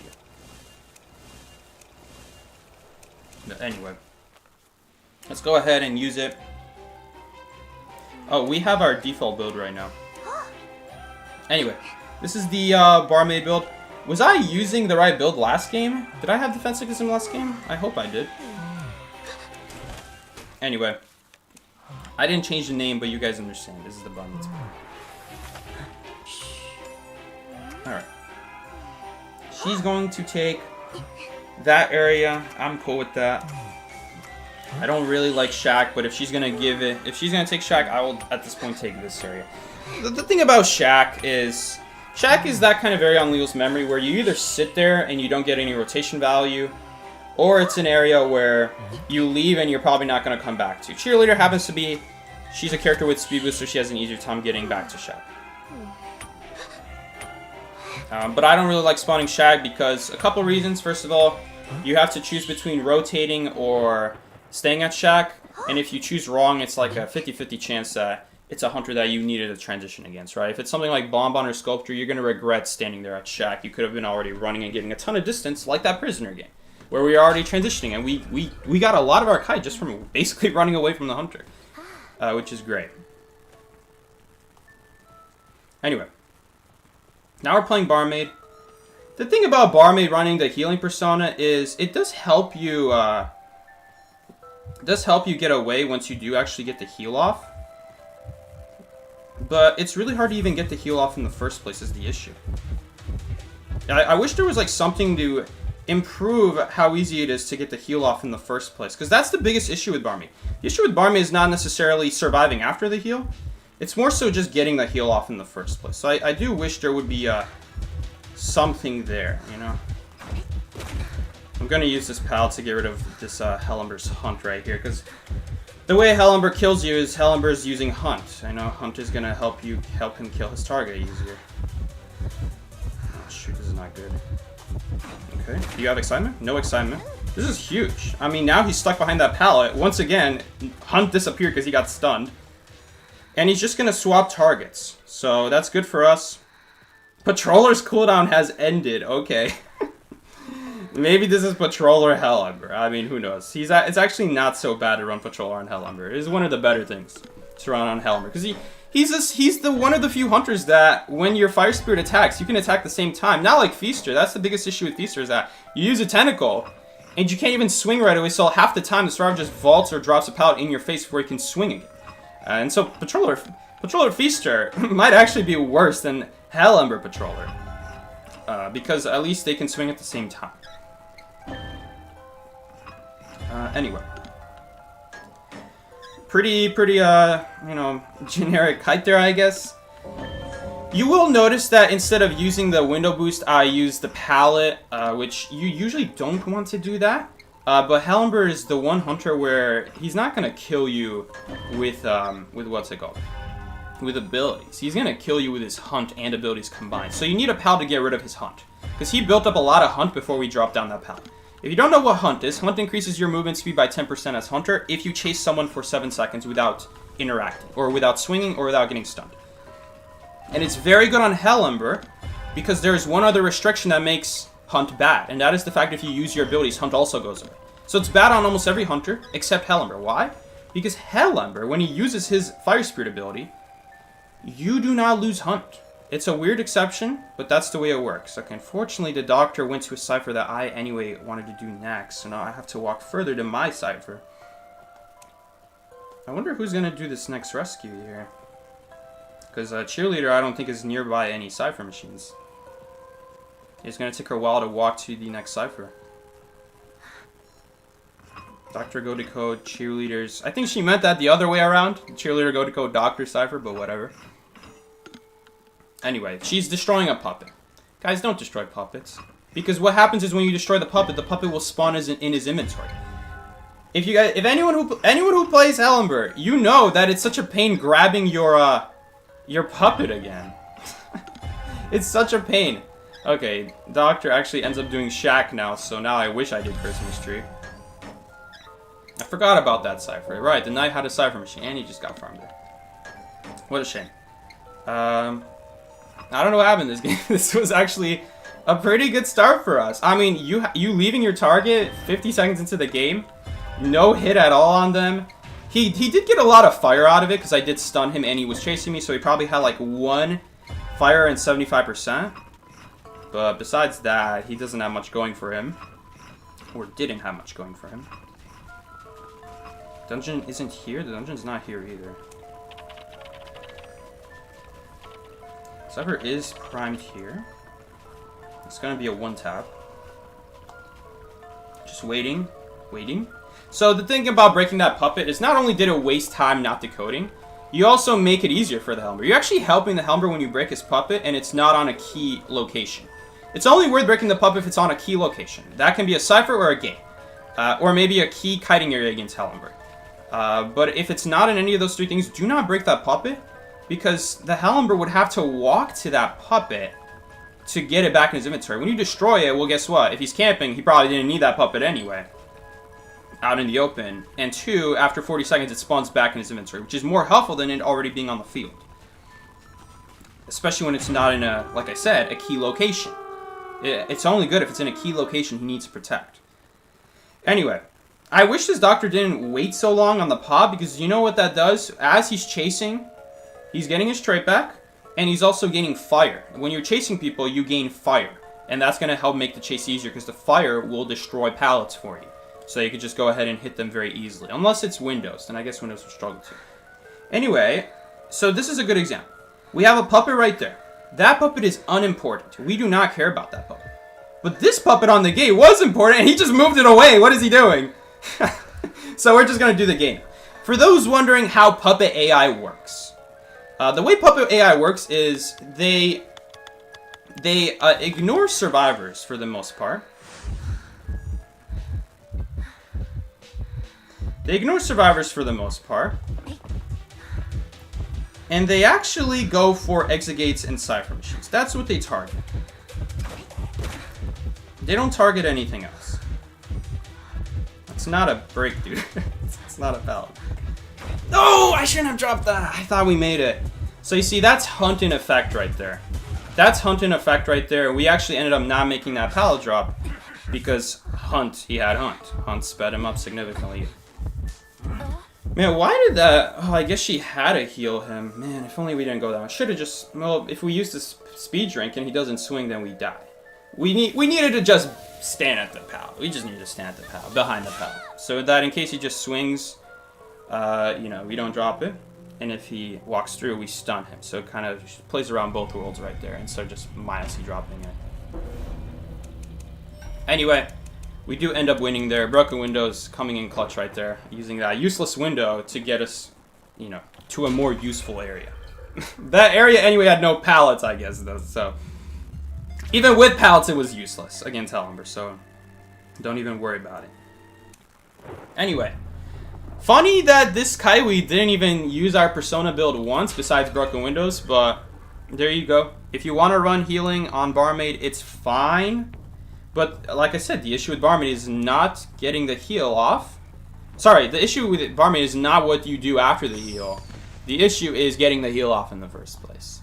That is what makes Barmaid a weak character. Is that you don't have a reliable way to get that heal off. Happens to be it was Hellenberg. So if we needed a heal, we have the option. The other issue with Hellenberg is... The other issue with Barmaid, I should say, is... Like I said earlier, you don't want to be half health. Because then you get blink, so your drink is useless. You're gonna drink and you're gonna die to blink. That's at that point Flywheel would be better on Barmaid in many cases, so you can try to predict a blink with Flywheel, which is not a reliable strategy, by the way. Anyway, let's take a look at these guys' builds. Interesting. He's running a rescuer with Weber's Law. Cheerleader's running flywheel, snooze. Again, these are the what I like to call the low tier. People who don't really understand how the mechanics of the game works, or are struggling with kiting. Snooze at least is fine if you're struggling with kiting. But defensivism, if you understand the way this game works, if you become half health, you're getting blamed. Defensivism is not useful in that case. And it's also very hard to rebound. You need a survivor who can help you rebound. On this team, no one can help you rebound for a long time. I mean, maybe Knight can do something, but he can't really, because he just summons the fire and makes the fire disappear, and then he can attack again. Unless you predict that, but that's not reliable. I'm not going to play Doctor, because Doctor's just a straight-up bad character. Let's use the Cheerleader build here. Again, similar story. I already talked about it. Snooze is for losers who are not confident in their kiting. Great Power is a win more trait. It helps you win more when you are confident in your kiting. Gives you even more distance than before. Like, when you get a stun with this is huge. This is huge. I mean, you guys know Cowboy. I mean, and Cowboys run Great Power. You see how nasty it is on Cowboys. So even when you're not Cowboy, it's nasty. But anyway. Great trade, because if you are very good with pallet games and you're able to react well to the hunter when they swing and able to react well when they just walk through, Great Power is for you. But that's, I mean, if you're struggling to kite, Great Power is probably not for you if you struggle to do that. But even when you're not good at it, you should get better at it. You should try to teach yourself to get better at it. And so at the end of the day, even then, I could argue that you should anyway be running Great Power. Because sometimes it is the way you have to play. Sometimes you have to wait out a pal because Hunter's too close to just brainlessly drop the pal. And if they walk through, then you're rewarded for it if you are able to react well with the pal. Anyway, what were we supposed to play, Cheerleader? And again, I already said this a million times about defensivism. It's a trait for people who don't really understand the mechanics of Identity 5. You know, if you're in a Kai, you're getting blinked, okay? You need a rebound at that point. Happens to be, if you're using an item to rebound off your chair, then you don't have an ability for the Hunter's ability now. And that's the issue with even on stuff like Enchantress. You could be like, oh, but as Enchantress, I can rebound with my ability, and then defensivism is useful. Yes, but now how are you going to counter the Hunter's ability when you had to use yours just to get away from the chair? That's why defensivism is just, it's a headache to run. Because there's always like this and that, we can argue here and there.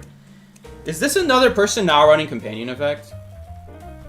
This is another person now running Companion Effect. This is insane that people have more faith in defensivism when they don't even give themselves something to rebound with. This is ludicrous. This is absolute buffoonery. Candy brain out here. I mean, there's nothing I can say. Where else is this point going to? She's not using a full Persona build. This player is not using a full Persona build, guys. This is the whole build. 2 in Horsefly, 2 in Snooze, 2 in Defensivism. This guy's not even using all his resources. That's crazy. I guess we're just going to go with it. I'm not going to change the build. But this guy has 5 extra points on his Persona build. So I'm matching with someone who probably doesn't even know his Persona build is empty. And I don't even understand how you don't know that. Because when you're sitting in the lobby, unless you're readied up, it shows like a 5 in the bottom left corner of the screen. Like, what? If Hunt doesn't deactivate when he uses his Fire Spirit, how does that interact with Knight's ability? That's a good question. Let's say Knight predicts ability and you're right, and he uses fire. Well, does it count as a stun at that point? Would Hunt disappear as well? I'm not sure.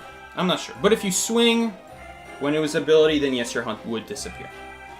Even if the prediction was wrong, because you swing, you are not going to be able to get the prediction off. So yeah, this is. Or sorry, you're not going to be able to keep your Hunt even if you predict the prediction right. If he predicts ability and you swing, you lost your Hunt doing that as well. But I don't know. What if you do predict ability and he uses ability? Does he keep his Hunt? I actually don't know that. Anyway, as you can see, we are not readied up here.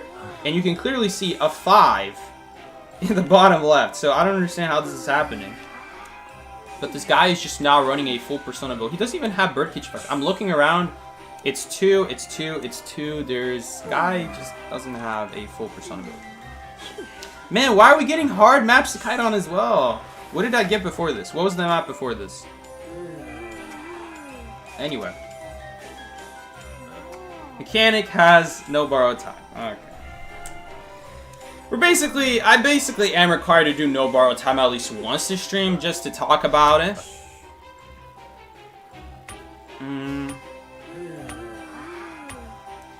I'm curious. We'll take a look at these other people's builds here. I'm curious what they have. Again, I'm curious. Is the psychologist running healing?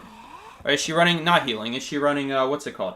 The ability to be faster after you heal up. Because for those that don't know, psychologist works a little differently. You have to wait for your heal to happen over the course of 32 seconds, and then you get the speed boost. So it's almost actually, I almost kind of like it better than Barmaid. Because it happens later on in your kite, and you can kind of plan ahead for it when you need it. Oh no. Oh, we have a problem with my buttons. This is how you know I don't play cheerleader. Now, this button is not new. This has always been there. Well, I guess if the ping option is... no, I can still grab it, but I'm going to try to change it right here. I don't know where we're going to put it, though, but we'll just put it anywhere that's not underneath the ping right now. Although, now I have a different problem. The ping is actually not in the usual spot. The ping is supposed to be right here. This is usually where the ping is. Okay, it's right there. I'll have to compare to my other builds. Okay. This should be better. Now, we're probably not going to need to use this button that often, so it's fine for it to be up there in an awkward spot. I'll have to think about it more later, guys, but right now, let's just play the game and focus up on where our cybers are. Anyway, this call just is going to get hit through the pallet right there. Fast pallet breaking. Mechanic is decoding your cyber machine. Okay. So bot is at God corner, main body is at first stop. And the reason we can tell is because of the sounds. When you hear a higher pitch bot swap effect, a bot sound effect. I mean, just listen. Let's listen. You'll see. Is she gonna check her bot, or does she only check when it misses a calibration? Okay, I don't like the way this mechanic is playing mechanic, because it's very inefficient to do that. But you guys heard right there, there was a sound effect that she gets on the bot, and then there's a lower pitch sound effect where she gets off the bot. Okay, he wants to heal right next to the hunter. I don't know about this. It's one or the other, brother. We either leave... Man, I don't know why this guy wants to heal right here, but we're not going to get this heal off. Honestly... I don't think we rescue this. I mean, maybe he wants to... No, I'm not rescuing that. Brother, these guys be like suicide. They be sending me on sui missions. Brother, that's on you for not leaving the chair. Guys, we're at 3 cybers remaining, and he wants me to rescue psychologist who's gonna instantly go down. This cowboy needs a little game sense check, brother. Okay, what is with this mechanic? This mechanic is also annoyed. This mechanic also is lacking game sense. People just don't realize, man, that today's hunters, you don't just rescue and just rebound against them. When it's opera, it doesn't work like that. You guys are going to dig yourself in a huge hole. Like, now we have to go for the rescue. Now we are going to rescue her. Unless the mechanic wants to rescue her, the mechanic should probably go rescue her.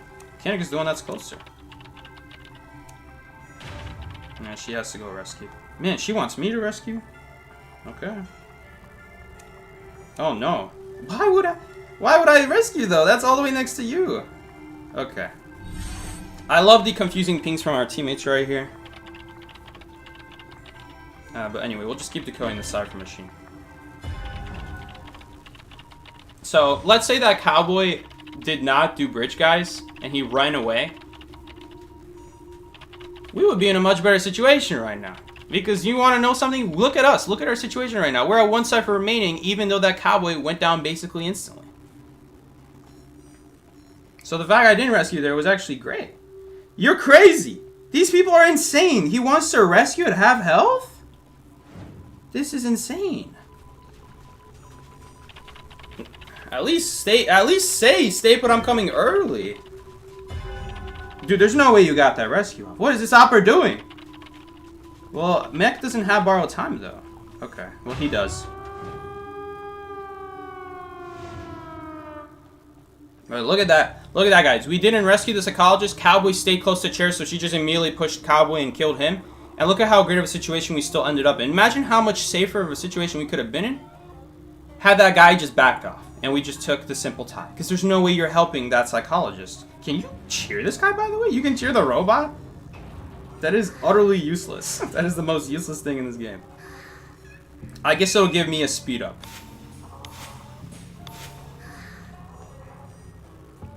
Anyway, we're gonna try to cheer this mechanic up, and we'll try to get her to the gate right here. If we could get her to 25, and then I just boost to gate, we should be fine here. I don't know if that will be a possibility though. Oh no, she's going towards the hunter?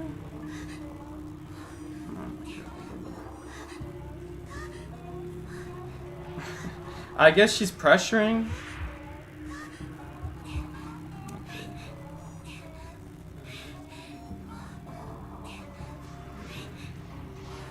You don't necessarily need to speed up here. I'll save the speed up. We're gonna need it to help ourselves.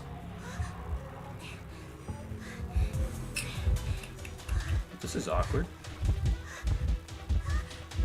Oh, I'm out of here. Yo! I'm holding the button! I didn't even realize I was holding the button.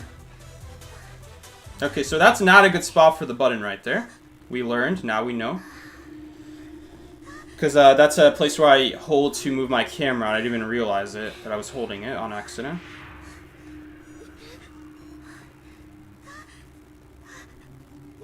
Okay, if possible, I would not want to do this gate, but there we go. She's smart. She's going for the other gate. We can just get her to 25 here. I can take a hit. There really should be no reason we can't tie this right now. She also teleported. Okay. I'd love to ping that right now. Or that was a bad ping. I meant to ping all the way to first stop. Okay, we're just gonna keep cheering her right here.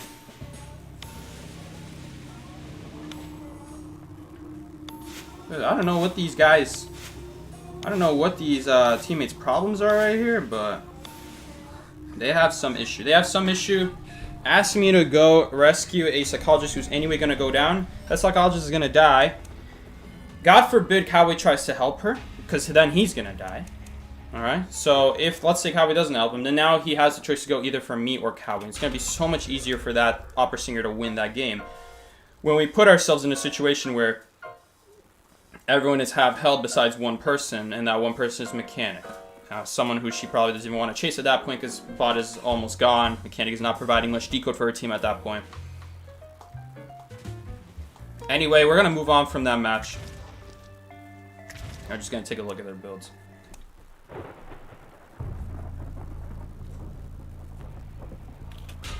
He probably would have muted them. I can't really mute them because I do need to still talk with them in order to win the match, but that's a situation where you're at work and you gotta work with your coworker because you're required to work with your coworker. That's the only reason you're talking to them. Trust me, you've been there a lot of times. Okay. Man. Do I really gotta explain why no borrow time is not good in rank? This is a tie strategy, guys. This is a tie strategy. If you're gonna run no borrow time, you're relying on tying at this point. So we are for the pure reason that I want this to be a stream about winning, and we're not over here trying to tie games unless someone just didn't do a good kite. I'm not gonna give ourselves a build here that is just gonna require us to do some crazy outmaneuver or take body blocks with people when we don't have any way good communication with our teammates to do that on voice chat. So it just doesn't make sense to run this in rank, and I will not be running it because I don't think I need you guys to see that it's a weak strategy. It's a tie strategy. Even if you do a good kite, you don't have a backup plan. You're going to need good communication with your teammates, like I said, and then it might work. But, okay, the under didn't hit her through the pal right there. I was wrong. She missed the pal stun. That's it. So we're not going to use that build for the pure reason that this is rank mode and we're trying to win our matches here. But that is a tournament build where you guys are going to try to tie. Anyway. I guess we'll play Cowboy. Why not? So the psychologist does have healing effect.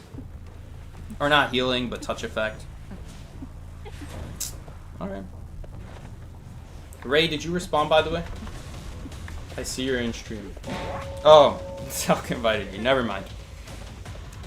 let's do cowboy. All right, let's design a little different. I'm not the world's best cowboy, but let's have a little bit of fun with it. That's what the game is for. So what is this build? Very interesting build. Again, I'm shocked that people are running defense mechanism, a trait that only triggers at half health, when you could run horsefly effect, which triggers at all health states. This is crazy to me. This is crazy that people outvalue something that only works less than half the time, because most of the time you're probably sitting on chair when you're injured. That's usually the time you spend the most time injured, on chair already, where it does not doing anything. And horsefly effect, which is, yeah, it is very good. This is a must-run trait on every survivor build, except maybe mercenary. But nowadays people are chasing mercenary, so I would even argue you could even run this on mercenary nowadays. So this is fine. Birdcage effect is fine. Helps you on rescues, you know, in basement. Nothing against that. But yeah, it's shocking. It's crazy to me that people are running defense mechanism over a trait that will always trigger. And it's a lot. You are getting more percent from pallet drop than you are from the defense mechanism of vault. I guess it's the same because 1 point into it gives you 6% faster vault. And 1 point into horsefly always will give you 6%. But the defense mechanism gives you diminishing returns the more you invest in it. Unlike horsefly effect, it will not give you diminishing returns. It is always 6% more. The first one is what? Like what? Is it 8%? It's 8% by default, first point. Anyway, let's play some cowboy. Let's do the cowboy build. And what was he running? Flywheel, 1 defense, 2 in this. Was he running Prisoner's Dilemma? No, he wasn't. He wasn't.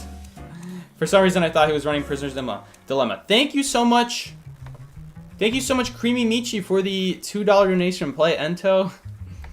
We can do it. We can do it next stream. Right now, I'm really trying to focus on what people are playing, and that's the whole point of the stream. And that's it. Oh, he is running Prisoner's Dilemma, but that's because he's running Stone. Okay, I was right, but not for the right reason. All right, there we go. Again, defense mechanism. I don't see the point running defense mechanism when you can run more horsefly, and that's just better. But anyway. At least like run full horsefly, you know? At least run full horsefly before you decide to run defense mechanism. A trait that only triggers on vault, and a trait that only triggers on injury. There is one more important point. I completely forgot about this to mention to you guys. So you guys know how generally vault speed equals drop speed in this game. For example, if mercenary vaults stuff 10% quicker, it also means he drops stuff 10% quicker. For those who didn't know that, now you know. So it doesn't say that in the game, it's just assumed that the player knows that. Alright, but if you didn't know that, now you know. That's why Mechanic drops pallets slower. Even though it doesn't say she drops pallets slower, it's because of her vault speed. The two are connected. Okay? There are some exceptions. Forward. Forward has different drop speed than vault speed, but that's specifically mentioned in the book. The book specifically mentions it. Because they are different. So that's why it mentions it. It is 20% faster vault, but 50% faster drop, if I'm not wrong, by default. That's the way it is, so the devs decided, alright, we'll mention it. For some reason, they mentioned it for Batter as well. They said Batter, he vaults 20% quicker, and he also drops 20% quicker. I don't know why they explicitly decided to mention it for Batter when the stats are the same as his vault speed. But it's there, if in case anyone is wondering, that in Batter's case, it does also mention it, it's just the numbers are the same as his vault. When you enter Rage, you vault 40% quicker, but you also drop 40% quicker. And I guess the devs just want to make clear that when you enter Rage, you don't just vault, you also drop faster. Here's the big news. Defense mechanism doesn't work like that. It doesn't work like that. I tested it. I was like thinking, okay, the one way this can be good is if it also triggers on drop. And I was shocked that when I did my test, it does not improve your drop speed. Defense mechanism, that's why, that's the number one reason at that point. Like, if it at least helped your pallet drop speed, it would be fine. But people don't realize that defense mechanism doesn't help your drop speed, which is very confusing. Because normally vault also equals drop speed. But defense mechanism is an exception in this game. It is the few exception in this game, the only exception besides forward, but that's because forward has different numbers entirely. The hunter is chasing us. I don't like this one bit. I don't like this one bit. I don't really want to use the treehouse against Geisha, is the issue. Oh shoot, that's nasty. I didn't know she could do that, damn. We just gave her an easy hit right there. Man, it's gonna basically be a guessing game at this point, predicting which side of the pallet she's gonna vault or dash on. Man, we're kind of trapped here at this point. We don't even have flywheel up. Okay, we've mind gamed her there. Flywheel's not even up, man. I didn't know that she could dash right there. That's my bad. Never kited Geisha in that area before. Now we know. I guess by that same logic, Hula Baloo could also probably jump there. Through that gap. Or maybe he can't. Man, that is really unfortunate. We died before we even had flywheel up. That really sucks. It was just because we went around that tree. I should have just kept going in a straight line. Broken windows would have also been really nice here. So that we have like an easy vault right there to just distance ourselves from her. To, you know, stall the kite a little longer.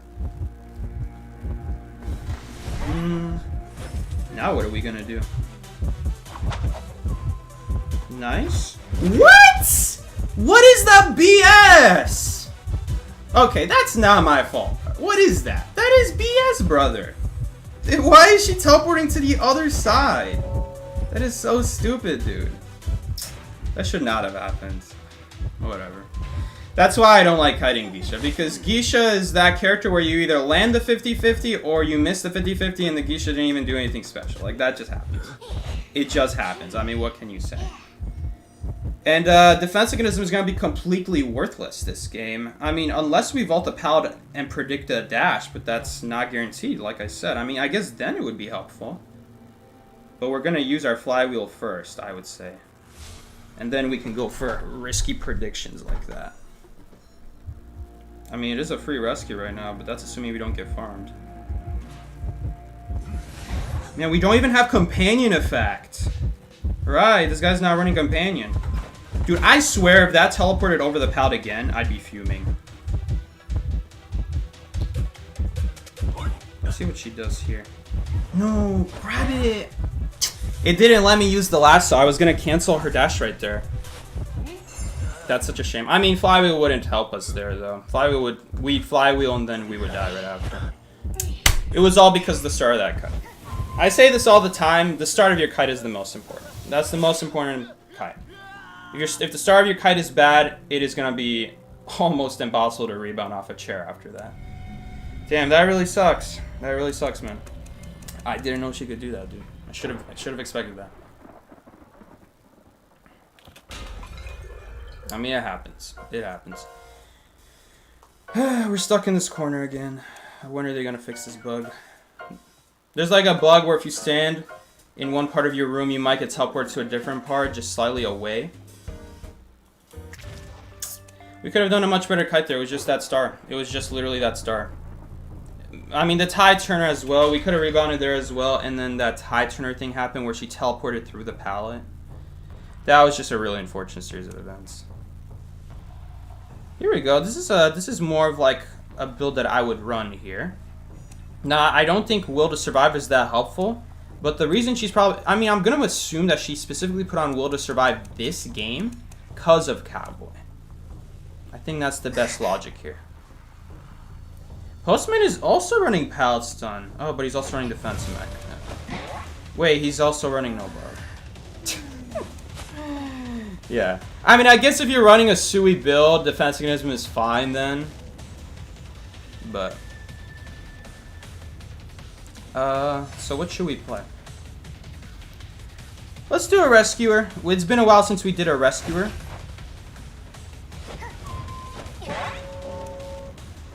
Let's just do that.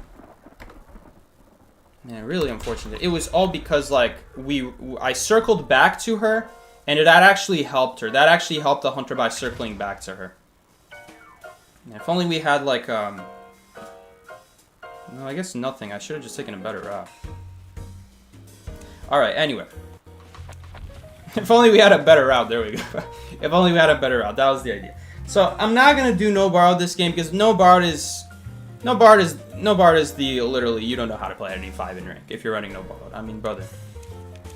No Borrowed is for people who are on voice chat, all voice chat, and you have specifically people trying to body block for you endgame if you did do a winning kite. But that's not 100% reliable either. That's not 100% reliable strategy unless you body block a pallet or a doorway or something like that. But anyway. What were we supposed to play? I forgot what survivor was supposed to play. Does anyone remember what survivor was supposed to play? Oh yeah, Gravekeeper. Alright. It is what it is. You know, I did a mistake. We learned from it. And then the second kite. I mean, I'm just gonna chop it up to BS. I probably should have looked at her. I should have looked at her just to play it safe. The idea there was to pallet stun her in the middle of her dash. And she just teleported on the other side. 99% of the time that works. I guess we got the 1% of time where Geisha is glitchy. Alright, it happens. You know, what are you gonna do about it? Anyway. I don't remember what that Gravekeeper was running anymore. A really salty way to go down. Again, this guy is running Symbiotic Effect and Empathy. Like I said, this is literally like wearing a double condom. You don't need both of them. But Symbiotic Effect is way better than Empathy to the point that if you're gonna choose one, since you don't need both, which one are you gonna choose? Symbiotic Effect is always better. 99% of the time, I'm not moving immediately off of the Cyber. So I'm always gonna get limited value out of Empathy.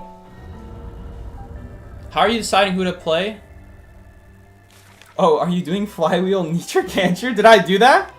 Did I do that by, I probably did that by muscle memory. Everyone is running, a lot of people are running Flywheel. I think I see more Flywheel nowadays than Roku Windows. It really depends on the hunter. Flywheel Effect definitely is more fun and it looks cooler. But on average, it doesn't give you as much distance than Roku Windows. It's just, it can counter a key hunter ability. And there's not a whole lot that Flywheel will, like, greatly, like, increase your kite time just by flywheeling one ability. You know, it might be like 20 seconds more, but usually after that they have another ability. But Broken Windows is so good is because it also helps you keep transitioning early on in the game. Like, as you're rotating the hunter, you can catch a window boost, and you're stalling your kite even longer. So that the actual kite, that when the kite starts, you stalled it so that you didn't need to do 90-second kite, you only needed to do like a 60-second kite. Because you spent 30 seconds just running away from the hunter with your boost, which is good value. I mean, Broken Windows is great for that reason. It helps you during the kite. It helps you before the kite technically starts, but when you have a heartbeat. It's just great for that reason. Flywheel Effect. You only get one of it, and it takes the whole game to come back. Unless someone harasses, you are not going to have an opportunity to get a second Flywheel. That's the issue with Flywheel. After they made it 135 seconds, that's usually what happens. You're usually like dying like 10 seconds before Flywheel is up. You know, on chair. If you're not even counting chair, then I guess at that point, when you go down, it's more like 20, 25. At that point, the nerf makes it so you absolutely have no chance. Oh, put on the panda skin? That's why you were saying. I was so confused why someone was saying put on the panda skin. I'm like, that's a Gardener skin. We're not going to put on the panda skin. Right, Gravekeeper has a panda skin. Right. I forgot about that. Anyway, Gravekeeper is a rescue character. We'll talk about a rescue persona at this point. Empathy is the trait that gives you faster movement speed when someone gets knocked down. And that's good on harassers, specifically Cowboy and Batter, because they do work at a range. The problem with running that on Forward or Enchanters or Antiquarian is that they work at a close up, so it's disappearing before you can even get close to the hunter, which kind of defeats the purpose. Once you're already outside of this range, and it triggers, I don't think you're making it to the hunter at that point. Sometimes you will, in very specific situations you will. But usually not. But yeah, now we're running it on a rescuer. So the idea here with Empathy is we're immediately getting off the Cypher so that we can go make the rescue. Okay, the problem is Symbiotic Effect does the same job better. And also, this only triggers when someone is knocked down. And there's not a whole lot of hunters that I would recommend immediately walking to. Like right now. Where would I walk right now? I don't need to go anywhere, but Empathy is triggering anything. So Empathy got no value there. Because we want to keep decoding. We want to maximize our decode right now. I do want to rescue against Hellumber. Should I get greedy and rescue against Hellumber? We're gonna go for it. He has a puppet right now, so I don't want to rescue and then he throws a puppet and then we're in trouble. What is he doing? Oh, Was that a... Oh, that was something I don't even know about, I think. What did he just do there? What did he just do right there? I'm gonna have to get a replay on that. I'm gonna have to get a replay on what just happened right there. I think Composer might be able to rebound. Oh no, he has blink, right now. Well, at least we got the blink out. That's gonna be really important for endgame now. We got the blink out in more of the mid game, so now the next person who's gonna get chased after the Composer dies is gonna be able to do a much better kite now. Also, they don't have to play around blink terror shock, which is huge. That is very important. So I think that was good value still, even though we went down to something I didn't expect. That's something that I'm gonna replay that, and if it's a new trick, it kind of looked like a new trick, but I'm honestly not sure. So once again, empathy right here, it didn't get us any value. Empathy right there. I guess symbiotic effect also wouldn't do anything, because we're anyway not gonna rescue. So in terms of like a rescue ability, symbiotic effect is just better. I'm very curious what he did there. We're going to take a look after this match. I don't know if that was a glitch. There were multiple animations happening there. Did she just get terror shocked? I don't know what happened there. What just happened there? Was she at half health? How was she... If she was half health, how was she already half health? Okay, next thing I want to talk about on the rescue build is this. Shelter. Okay, now this guy is running 1 point in shelter. By the way, empathy... in 4K doing nothing once again. Hold up, we need to pop this. Nice. The whole idea of that fire spear was to prevent us from decoding. But even if we didn't have that cipher at like 99, we could dodge one swing and then pop it. I don't really like doing the cipher because the cipher is more dangerous, but all our ciphers are 0. So it's just whatever cipher we can get to the fastest at this point. Now there's a cipher big bow and there's a cipher bad corner, but they're probably both 0. Maybe Composer got like 10% on the upstairs boat, but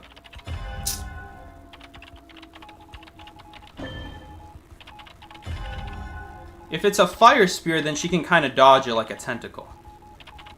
Like a tentacle for Feaster. It's the exact same method. But what that Helmer did right there, it's interesting what he did. Okay. That's okay. We baited him to go for us for a little bit, and then the cheerleader got more distance out of it. But now he might throw a puppet. I wouldn't be surprised if he threw a puppet right now. No, he's just gonna blink her to death. Empathy, you know. We're not rescuing, so I'm not gonna say anything about it. Again, no comment. But shelter here is not useful. Right now, if we heal, we lose. The goal is the cipher machine. But the only person who needs healing, in my opinion, during this whole game, was me.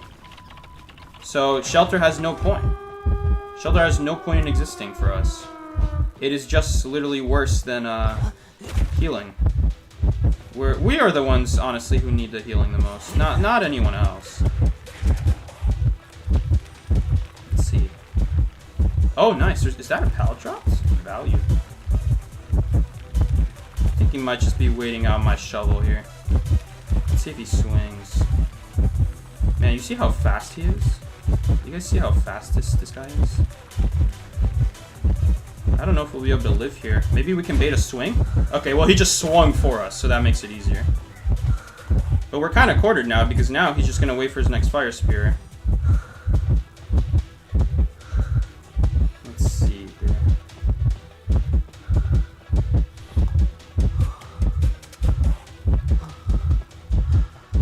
We can't leave because of Hunt. Hunt's just going to make him so fast, we can't even circle this.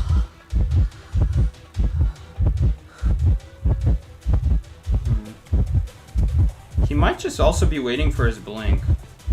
He's probably just waiting for his blink.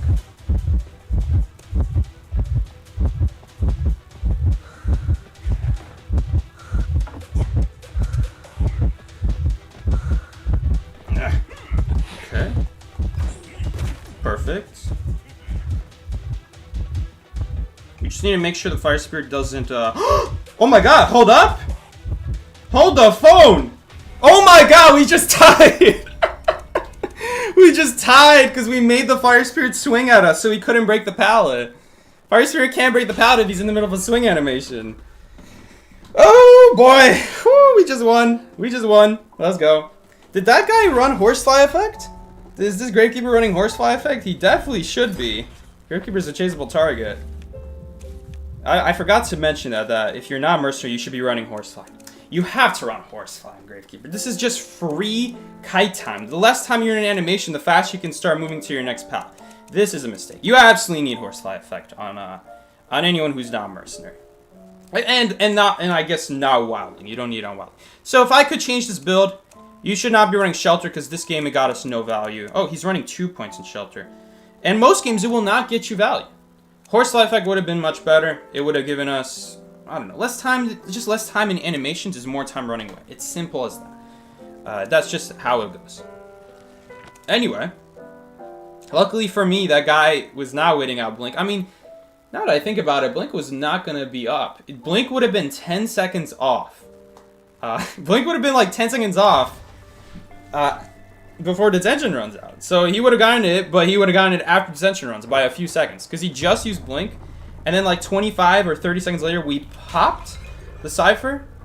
If it was 30 seconds, if it took us 30 seconds to pop the Cypher, then I guess Blink would be up exactly when detention ends. Because Blink is 150 and detention is 120. So as long as we finish the Cypher in less than 30 seconds, he would not have Blink up before detention runs out. Anyway, I do want to see what this Halberd did on this rescue, because this is definitely going to be worth putting in my next rescue guide. You know, I want to know all the tricks to Halberd. So this is definitely one I've... If it's a new trick. I don't know if it's a new trick. Let's just see what he did. So, before we even go into this rescue, something you should know for people who don't know how to rescue against Halberd. Thank you so much, Creamy Michi, for the $1.99 donation, donating for Breast Cancer Awareness Month. Is that in October? I didn't think that was in October. Okay, first things first. This puppet, when you touch the puppet, and even if he activates it, there's 3 seconds after you touch it where it will not attack. Even if he activates it after you touched it, it remembers that someone touched it, so it will not attack right away. But in our rescue, it did attack right away. So what happened here? Wow, so he activated it. He activated it while he was picking it up.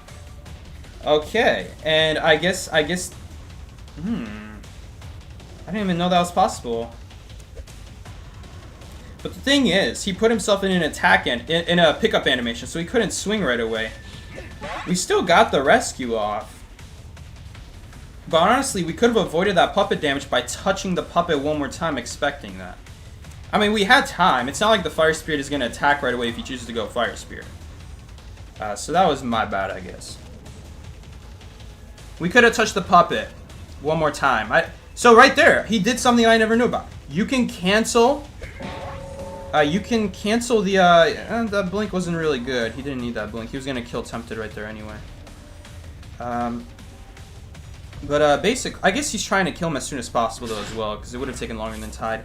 Anyway, as I was saying, you can prevent the puppet from attacking, but I guess that can be used to cancel the attack. Okay, good to know. Anyway, let's take a look at our teammates' builds here. Tempted, why are you running this? Tempted, why are you running this, bro? Tempted does not believe in his teammates, dude. He has the full tie build here. What did I say about believing in your team, guys? You're trying to go for wins here. Okay, so this is good if your teammates are dying instantly, I guess, but this is usually not good. Because if you're ever using this, usually you get like 5 seconds, 10 seconds of value from that, and then you pop your Cypher and then it's useless, so. Yeah, he did Terror Shocker. I mean, we were bound to lose this game. We were bound to lose this game after that Terror Shock happened. He is running healing, though, and I do love healing. Just 1 point of healing already makes it so much faster to heal. Because of your 15% faster heal time. But as you are walking around, you're gradually healing yourself up faster. I'm not going to go into specifics how long it takes to get that 30%. Actually, I can. It takes 100 seconds. Boom. Now you guys know. It takes 100 seconds to reach your max cap. Doesn't matter the number. Doesn't matter the number. Because the devs also made sure that if you have a higher maximum, you also heal faster. So for all of them, it takes 100 seconds. Anyway, what build should we use? We're not using that because I already talked about it. You don't want to use that. Let's use Tempted's build. Audience effect. You know, why not?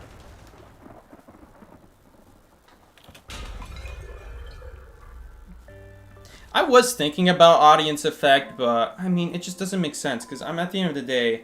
At the end of the day, you're gonna decode the cipher for. Usually, someone is not dying instantly. You'll get like maybe half a cipher done with it. I guess it's not bad, but it's like vigilance on Hunter. You know, why would you run vigilance on Hunter when you're in a losing spot? It's not that good.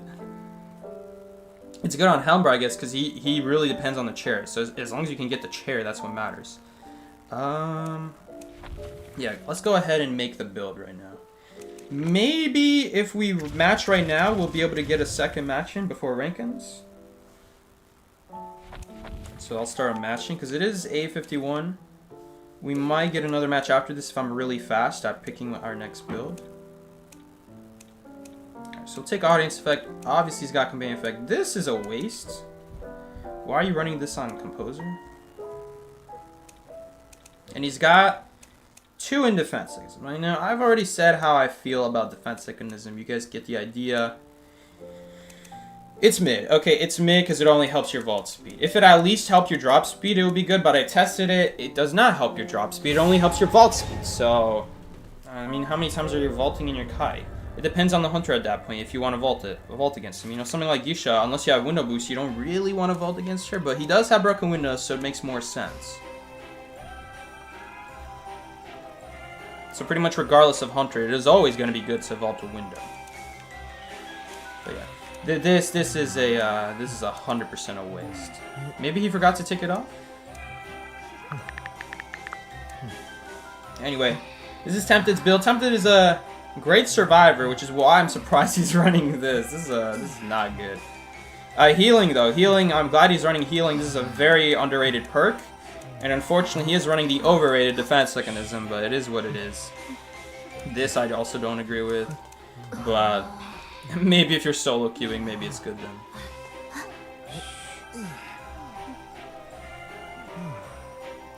Also, thank you so much, Keyboy, for the $2 donation. Play Nightmare. We'll play one match of Nightmare after rank. Don't worry. And thank you, Creamy Michi, for donating for Breast Cancer Awareness Month. I don't know what month that is. It's some month. Lawyer's not picking a spawn, so we'll just pick a spawn.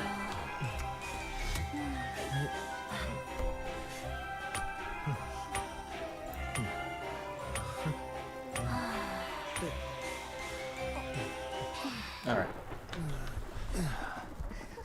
Hunter spawned away from us, but corner house is going to be blocked. Unless there's double corner house, in which case we can just do corner house then, and then we can do the other corner house later.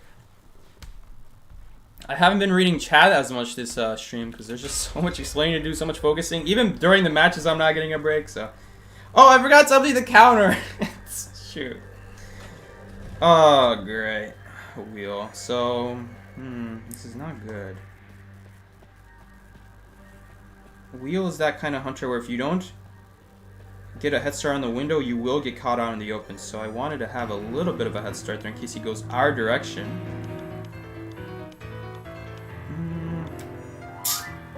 Okay, well, if I had a guess, it is really suspicious that he's chasing the coordinator first. He took a beeline to coordinator over composer. So if I had a guess, this is probably excitement. I mean, excitement is... Right. Well, if he has excitement now, at least it's not getting value. But this is not good. I mean, Lanterners has to go for the rescue, otherwise she's gonna get pressured. This is a hunter that you can't really not rescue against. Oh, it's auto. Okay. Oh, audience effect! Yo, audience effect is getting value. We're decoding 32% faster right now, at like half a cipher. Tempted? Were you onto something? I still am not gonna recommend it to you guys. But if you guys are solo queuing, or you're just having like a day where you keep matching with St. Peter and St. Peter's dying and something, okay, no shame on St. Peter because lately he's been doing good kites, but there's other problems with St. Peter. It's just if you get a bad random, is my point. It might be worth running audience effect. All right, if you get freaking guys, someone give me an example of a player you're just instantly losing with if you see. Does anyone have any suggestions in the chat? Anyone have any ideas? Give me one. St. Peter. Yeah, St. Peter's actually not the worst of the worst. Someone give me a better example. Me, I'm the bad player. Alright guys, so if you ever get Keyboy in your match, make sure that you run audience. And like, no, give me an action. Elio! Well, Leo does play Enchantress, and Enchantress is a character, I guess, that does rely on getting injured, and then you get blinked, and then you rely on a third stack after that, so... I guess you would get an early chase, and an early cherry with like chasing Enchantress. I mean, she's not that bad, it depends on the hunter. Me and Ellie got in an argument over this, and it just depends too much on the hunter. There's like half the hunters that just died. Like Wheel, if I was Enchantress against Wheel, yeah, it's over. It's over. Blood Queen, yeah, it's over. Dream Witch, yeah, it's over. Shadow, yep, it's over. I mean, a lot of these guys are meta hunters, keep in mind. Wax Artists, I guess if you have a triple stack, how are you gonna get the triple stack though? How are you gonna do the kite before that to get the triple stack? That's what I'm saying. This is exactly where I'm going with this. You don't have a way to get there. So, oh, speaking of which, Enchantress got banned today. The irony in that is insane. Coordinator go to rescue, yeah, exactly. You guys are right. Base ping right there. Do we have another cipher? We might have another cipher, I'm not sure. I mean, if we have another cipher, well, it's either this, or this. And I don't think it's good to walk that far across the map for like a cipher at like, what? 20%? I don't think it would be enough to make it worth walking that far. Plus, it's closer to the cherry. The hunter is near me, and I think I might be dead. Get that rescue, boys. Oh, he's leaving. Oh man, I just used my ping too. Okay, yo, they got the spike off, but they got the spike off on Lawyer, which is not who he wants to target anyway. Funny. I would have probably gone to Graveyard. It's like straight beeline to Graveyard. That's what I would have done. If I was the Lanternist, I would... Oh no, well maybe Lawyer removed his own spike. Maybe, I don't actually know. Alright, well this game is over. We can't pop the cipher in time. If he knows how to control Wheel, he's gonna make it here. Okay, where is he? There he is. You're a little late, sir. A little late to the party. The hunter doesn't have detention. Oh, we could actually use this to our advantage. Oh, you messed up. Too bad we're not running Pallet Stun. But he's probably gonna go in Wheel anyway, so it doesn't really matter. He's got peepers. He's got peepees. Okay, well, this is probably checkmate at this point. Should be an easy trap right here. Is he going around again? Hold up. We can actually make this vault now. What is he doing? He needs to go in Wheel form right now. Okay. Well, he is going in Wheel form. Why did I even say anything, right, guys? Let's just say Dungeon is here. Pray for the best. No, Dungeon's not here. I think that would actually trap us. I'm actually not going to walk in that. I think it would. He's out of traps now, so we will make this pallet. Oops. It's okay. He is going to choose to break it. If he goes in Wheel, we're going to beeline for the window. We're probably dead now. Use tall walls to my advantage. He might go for a snipe. No, he didn't go for it. Oh, we're dead now. He's a patient Wheel. No. That's over. I don't think we would have gotten Dungeon even if it was there, because he just puts a trap on it. We don't have an answer to it.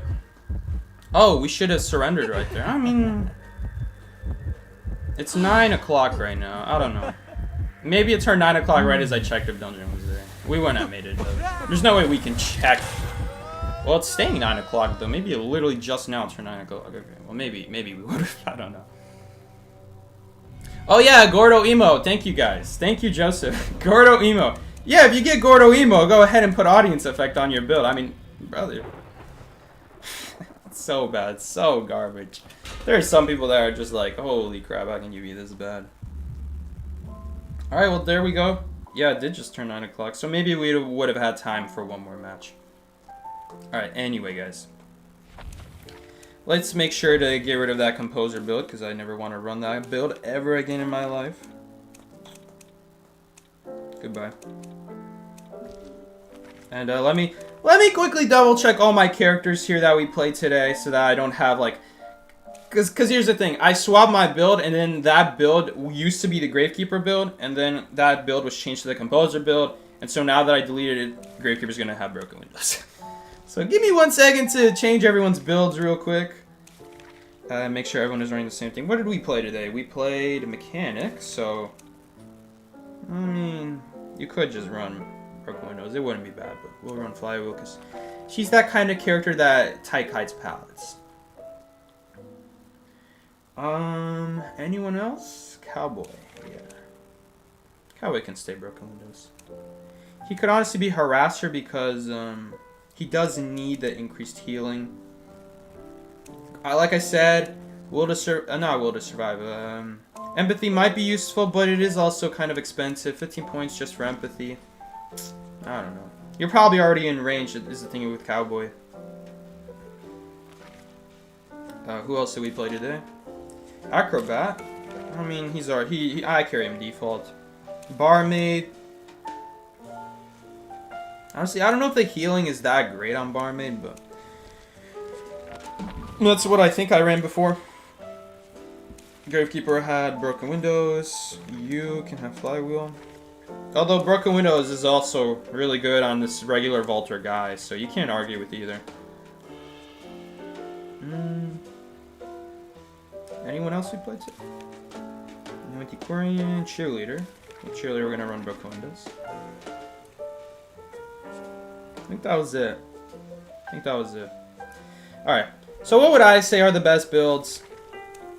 If you're gonna run broken windows, I would recommend staying away from defense mechanism, sensory adaptation. Like, these are things that are not really going to help you. Sensory adaptation especially. We didn't see it today, but you can tell off of sound if a hunter's breaking a pallet. You can even tell how fast the breaking speed is without even seeing the hunter. That's how accurate you can be with telling from cues of sounds. So I really, this is honestly just as bad as Prisoner's Dilemma, but at least it's slightly more useful because your teammates can see it. So yeah, this is what I would recommend. If you don't want to run great power, or you're not confident in yourself, this is another good one. Full Weber's Law. It's a really good start to your kite, especially if you get teleported on mid-game and you haven't used it yet. It's very good. It gives you a great start to your kite. Just that free distance. But usually I'm running great power. And just one, I'm just running healing because there really isn't anything better to run with your 15 points. I mean, you could run Snooze, but you know how I feel about Snooze. You could run, really, like, everything else is kind of mid, like Doctor, Thing about healing is going to save your team so much time. Not only are you healing 15% faster yourself, but you're also gradually gaining healing on your character, which is going to be very important against stuff like Dream Witch, Hermit, Percy. There are a couple hunters that do play that hit and run strategy. Wu Chang, Photographer, Clown. And by the way, even if you have Modified Drill, healing still increases your base healing at the same rate, even if you have Modified Drill. So this is a great counter to Clown. Especially if you're running max healing, because it's going to heal you faster. You're going to get more healing in the same amount of time. And like I said, it would take 100 seconds for 30, it would take 100 seconds for 45, and it would take 100 seconds for 60 because they increase the rate equally. So the rate is also improved. So it makes sense to run more healing if you have the space. It's just really good against those kinds of hit and run hunters. Like I said, there are hunters where healing much faster is drastically game changing. And there's almost no hunter where vaulting slightly faster is game-changing. Like maybe Gisha. To vault over a pallet if you predicted her dashing on yourself. That's the only one I can think of. But even then, you don't want to be vaulting stuff like windows because, she can hit you over the windows, the issue. So it's really just limited to pallets. And besides that, there's really no other hunter that you need to vault faster against. Specifically, like just a regular vault speed is usually fine. But if you're going to run anything related to vault and you're not already running broken windows, at that point I'd recommend muscle memory.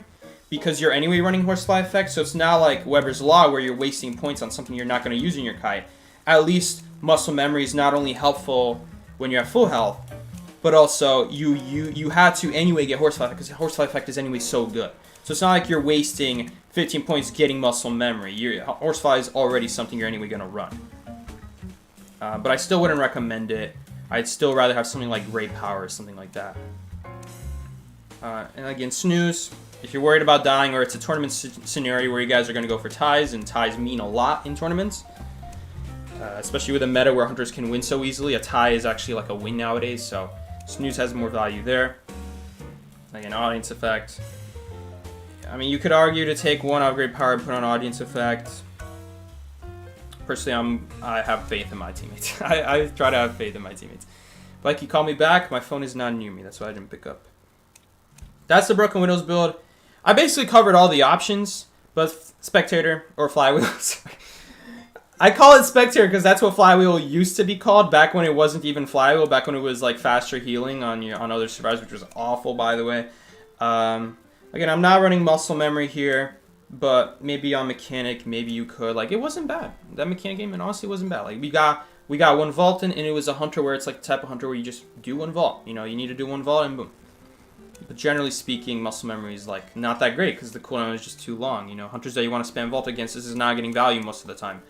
And I just think you're going to get better value against hunters that you need to go for Palestins, like Opera Singer. A Palestin against her is huge. If you can capitalize on it even more, it might save your game. Every second really counts with Opera. She's a fully chase-dependent hunter, so. And she is meta. Most importantly, she is meta. So you want to be countering the meta, obviously. Anyway, that's the Flywheel, but I basically already explained everything. If you don't want to run stun, like I said, you can run healing. Healing is the next best thing. But like I said, I think this will drastically improve your Kai, and this is just going to drastically improve a tie situation. If you're not the chase target, you just had a rescue or something like that, or maybe you're in a just like I said, maybe it's Wuchi, maybe it's Percy. You know, these are also hunters you'll see in them. So healing has a purpose there as well. But yeah, these are the general builds. At this point, I'll just show also the rescuer build. You know, rescue build. You don't need empathy if you're already on a symbiotic effect, and symbiotic effect is just better. If you're not playing mercenary, you are chase targets, so companion effect and horsefly effect. Oh yeah, we're not running. I was testing something out just to compare, but I guess I forgot that you don't necessarily have the points for horsefly and healing. So that one gravekeeper who was running healing, or no, he was running shelter. Okay. Healing would have been better, or horsefly effect at that point. You could choose. If you're confident in your kite, you don't necessarily need horsefly, but I'm telling you guys, horsefly effect is just also just really good. It's also really good, but so is healing. Healing is also just really good. I mean, so many times I walk up to someone, the fact I'm already healed, we just save like 15 seconds of healing. It's huge. Not to mention, I also, when people are healing me, they heal 15% faster, which is just, it adds so much time saved. It's really important on a rescue. You'd be surprised how often it's actually helpful. So try it out. Try it out. You're going to be surprised by how often you're going to be like, oh, I forgot I had this. Look how fast we finished this heal.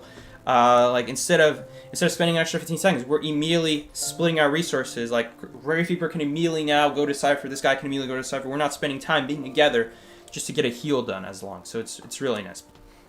Those are the main builds. They really don't separate that much further from like Harasser. I mean, Harasser is just a slight variation of Flywheel. Mercenary is a slight variation of Rescuer. Since you don't need Horsefly as much, we're running more into healing. Symbiotic effect, you don't necessarily need it, but I find if it saves me an elbow pad, that's worth enough to me, because elbow pads are so good. Elbow pads are so important. They're so overpowered. And I have the same Wildling build as my Mercenary. I'm not gonna lie, I keep the Hog Rider build just because it's funny. That's no reason to keep Hog Rider. They're the same build as Mercenary. I'm talking about what's his name? I'm talking about, what's this called? About Wildling. Companion effect. Oh yeah, Mercenary, you don't need companion effect. You're probably not getting chased as Mercenary. If you do get chased as Mercenary, you probably did. You already did such a good Kai, most likely. I mean, I expect my Mercenaries to know how to Kai so that they don't need companion effect. If you can't Kai with Mercenary's probably not for you, unless you want to brag this Mercenary. But that is the best build for Mercenary most of the time. I guess maybe if you are up against Opera Singer, right? Maybe you are much more likely to chase target, and then you can go ahead and run companion effect, I guess, but you know, you already have that built in 8 seconds. The 8 seconds kind of is your companion effect in case your teammate doesn't have tide, but I digress. Let's play some Hunter now. We'll do one Nightmare match. Discuss Rescue Persona next. Yes, thank you so much, Ray, for reminding me. I almost forgot about it. We need a Psyche and Elisham again? We do. Ellie's still not close enough to rank, but he's been playing the sessions. Ellie's been playing way too much Identity 5, bro. He needs to chill on Identity 5. He's gonna burn himself out. Does he really love Identity 5 that much? I don't remember him loving Identity 5 this much earlier. But whatever, he can play it. Play Identity 5, I'm not gonna judge you if you play all day. As long as you don't get burned out, that's the number one thing. So just don't burn yourself out. Let's try to get the tension in. Alright, there we go. We're going for the max speed nightmare. You know, so a funny thing about Ellie. Ellie was like talking about a special nightmare build that he used from some Asian player in tournament. Does anyone here need a guide on what build is the best nightmare build?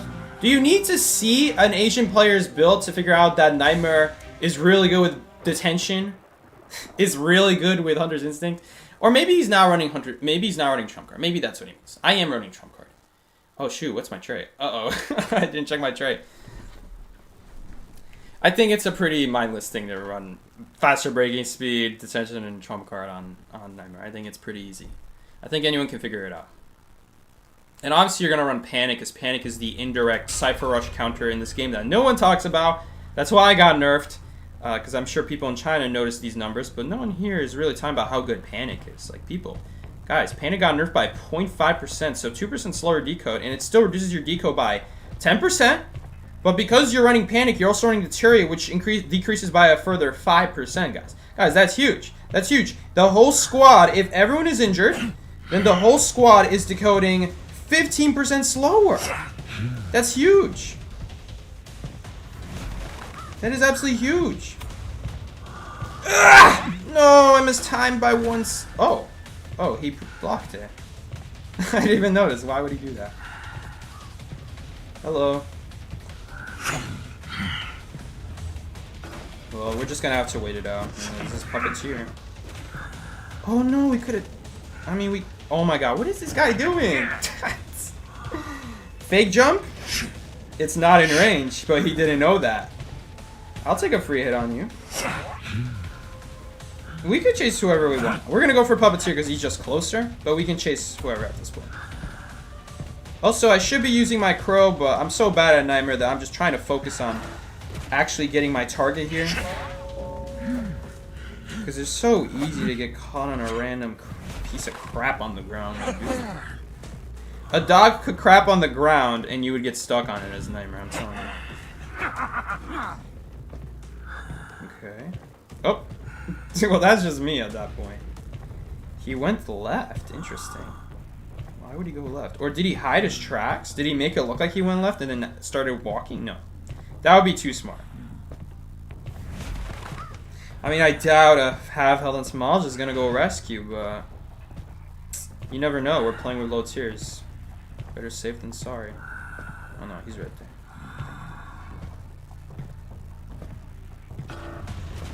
I wouldn't mind using the blink if we could here.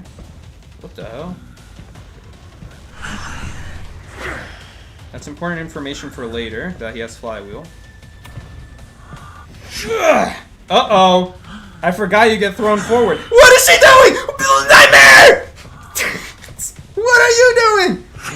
Oh, well, we have to hit her just so she doesn't get more perfume value. I mean, I think, right? Do we hit her? Maybe we don't hit her. I don't know. Okay, well, whatever. We hit her again. Sure, whatever. Man, that was a terror shotgun and a half. Guys, look at how fun. What? This really doesn't work. Does crouching actually work against them, or was he crouching right there, or was it just? Was that just how it is? Okay. He died. We might be able to pick up Perfumer here, because Perfumer. Oh no, Tamal just helping her out. Let's just stop the decode. Or maybe we should stop the healing. Let's stop the healing, actually. I think the healing stopping is better. Because, I mean, we're chasing two people at the same time. Ugh! Yeah, so that heal... I don't know who was healing who, actually. I think they were healing Perfumer, so I guess Perfumer's going to finish the heal with Composer now. It would have been better to go after Perfumer, admittedly. mean, if Perfumer touches the Cypher, we could go after her. I don't know if we will, because the thing is, there's a pallet dropped right there, and she's just going to get a really good boost. Okay, you guys are going to let her go after half, though? This is diabolical. I mean, they're in a tough spot regardless, though. Okay, that doesn't do anything, because even if she landed that, the next hit is, we can jump again. You know, we can just jump 2 times in a row. There we go. Okay. I mean, these guys are giving terror shocks. First the Puppeteer, then the Perfumer, and Composer maybe thought he was slightly out of range. I don't know what happened there. I actually don't know what happened there. My man had a brain fart right there. There you go. You can get a clown graffiti. Alright, you guys. I'm betting she's next to... Oh, there she is. That was easy. Alright, the Cypher can have this crow. Alright, she died. And they dead. Keyboard, are you delighted to watch Nightmare? And we got this. We got the... Is this skin limited or does it come back? I think the skin comes back every once in a while. I think it has to get voted on though, right? It's not guaranteed to come back? Or is it guaranteed to come back? I don't know. Is it one of those skins where it's guaranteed to come back? Maybe I should just stay in this corner so I never get trapped on the other side again. I should just make that a habit, you know?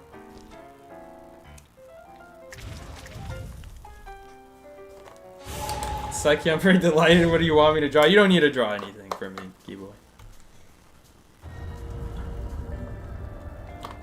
You already donated. I was gonna do Nightmare even without you donating. I saw you in Discord. Someone is asking for Dream Witch. Dude, it has been months, maybe years, since I consistently played Dream Witch. I would say years. Maybe I played her one time in the past 12 months. But actually, like, playing her consistently, I didn't even update her Persona build. I'm still running the same Dream Witch build. So, for those wondering, Hunt has 3 exceptions in this game. Hell Ember can use Hunt, use his Fire Spear without losing it. But Dream Witch and Shadow can also swap bodies without losing Hunt, which is interesting. Don't know why it's like that, but it doesn't count as an ability. If you Acrobat Bomb a Dream Witch Servant, she can still swap away, so it doesn't count as an ability. I mean, the thing is, though, if you Acrobat Bomb a Hell Ember, I think you can't use Flame, so I don't know what's going on there.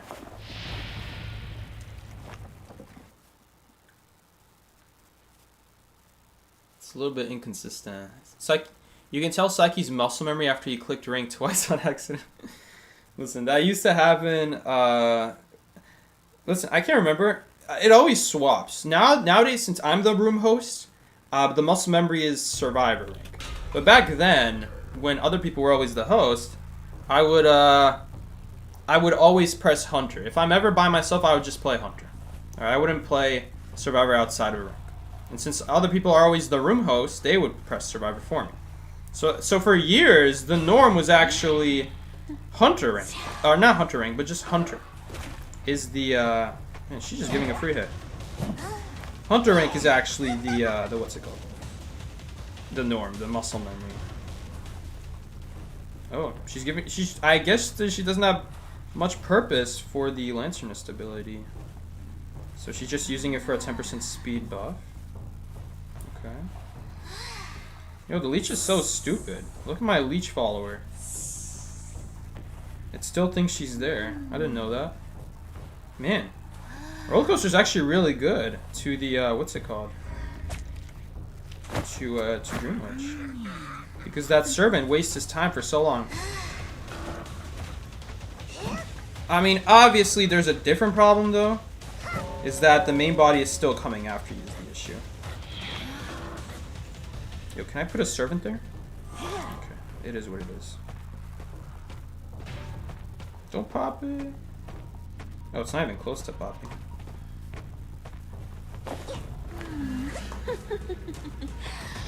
Flywheel? Okay. I'm hitting you now. Come here. Flywheel probably as well. Okay. I'd love to hit one of them. Oh, someone is rescuing. Oh my god, we surprised her? Oh, this is value, and this is Value City right here. Preferably, you can have the leech right there. Where'd she go? Where is she? Oh, he is sandwiching himself right now.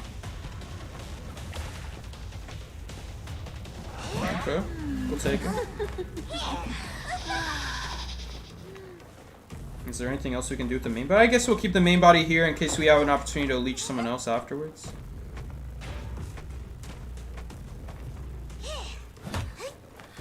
Pick you up. Anything, anywhere great to chair? Okay. Floor 3 is gonna go there. I guess we'll chair here. And you know what? This is not bad. We're still in a fine position here. Everyone is injured, but I gotta keep an eye on my leeches. If I don't keep an eye on my leeches, it's over. Okay, let's quickly check. Okay. Okay. For now, we don't necessarily need to do anything. There's no way you pulled a flare gun. Wow. Wow, she pulled a flare gun from a chest. Wow, that is really unlucky. I don't think it gets any more unlucky than that. That is so unlucky. Maybe the excitement just wasn't worth it, but I've never been in this game since situation enough to know what the right play is. Holy man, that is some bull crap. Wow, so that actually is gonna save them from just straight up losing this game now. Man, come here, Spawnfly. I really don't wanna... I think we have to waste a leech because she's gonna pick herself up. BM excitement. Okay, you can stay here. You can protect the choke point. No one's here. Wow, talk about unlucky. Maybe I shouldn't even. I probably shouldn't even swap to excitement there because she's gonna rescue and then we would just immediately knock down batter. That was a bad play. I was just acting on reflexes right there. Well, at least they're not healing. The fact they're not healing is making this doable right now. You guys did the cipher before healing. You guys are actually insane. Okay, good. They're not committing. They have no idea I can't even leash them right now. Who was the target? You were the target. Okay. I'm gonna leash the guy who has been the target because obviously if you're the one on chair, you can't de-leech. I don't want to leech someone who won't be on chair and then you can't even like body block myself. I do that all the time when I don't play Druids. Left? Oh yeah, right. Okay. Well, you just need to wait for this leech to come over. Hunt is kicking in. Flywheel. He has no idea that I'm actually body blocking myself right now. I put my main body in literally the worst spot possible.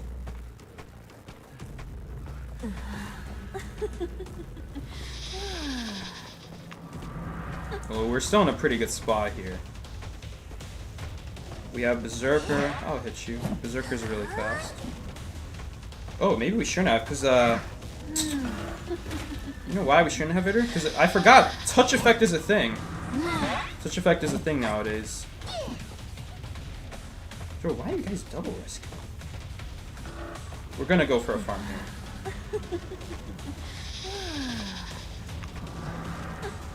Oh, he just disconnected, I think. Okay, well, I don't know what he's doing, but he's not doing anything.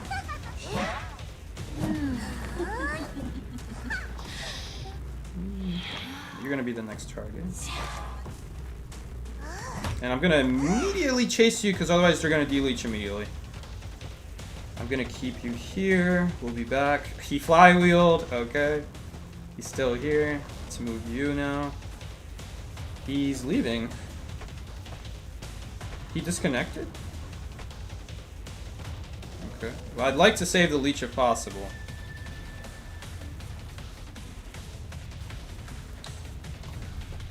He already used flywheel for no reason. Wow, talk about a lucky flare gun. That was insane. You guys know something? Gaming Grizzly, a few years ago, back when the chest probabilities were different, to be fair back then, but he actually did a video on the probabilities of getting every item from a chest. Back when you could get every item from a chest, well, nowadays the only item you can't get is the flare. So I guess, you know, back when flares were obtainable in chests, that was back when you could get toolboxes and flashlights and maps. And before you say, oh, that's not so bad, why did they remove them? They were garbage back then. Map did not show you where the hunter was back then. So they removed it. And flashlight didn't remove hunter's ability, so every hunter was able to just moonwalk you. They could just hold their ability. Hold up. If she actually puts herself in an animation, maybe we can tear shock her? No, I should have waited a little more.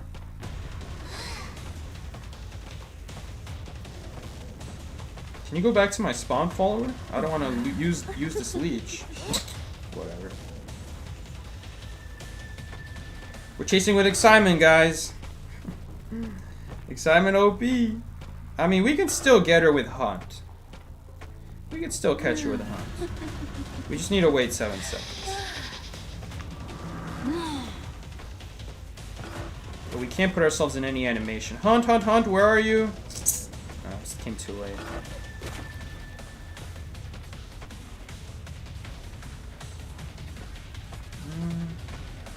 Two, one. Ooh, she's actually gonna make it, I think. BM excitement! No, you don't make it! Come over! Come over! Where are you going? Ah, you thought! You thought, BM excitement! She died. Oh, let's break this pal for BM as well. There we go. BM pal break. That is so sad, bro. Dude, that is so sad. Wow, that flare gun though. I saw her opening that chest, and I'm like, yeah, okay. Syringe or bust? No, flare gun. Flare gun, brother. I was not playing around flare gun. I was not hiding behind that corner for flare gun of all things. Insane, dude. Insane. Oh. You guys didn't see that. I still like playing Dream Witch.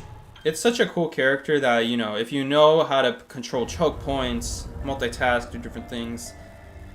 Obviously, I'm a little bit rusty, but there are just, you know, you can play her at such a high level of the game. She's never not meta. And she's also really hard to do a winning kite against. I mean, it's not designed to kite out traits. So the fact she has more than one is just stupid. It's basically guaranteed tie. Survivors need to help each other, otherwise it's basically guaranteed tie. Or you just get a really good flywheel and cancel the patroller like 3 times. But generally, Dream Witch is not going to allow that. She's going to sandwich you in, or use the patrol in an area where it's not going to be so easy to keep canceling it.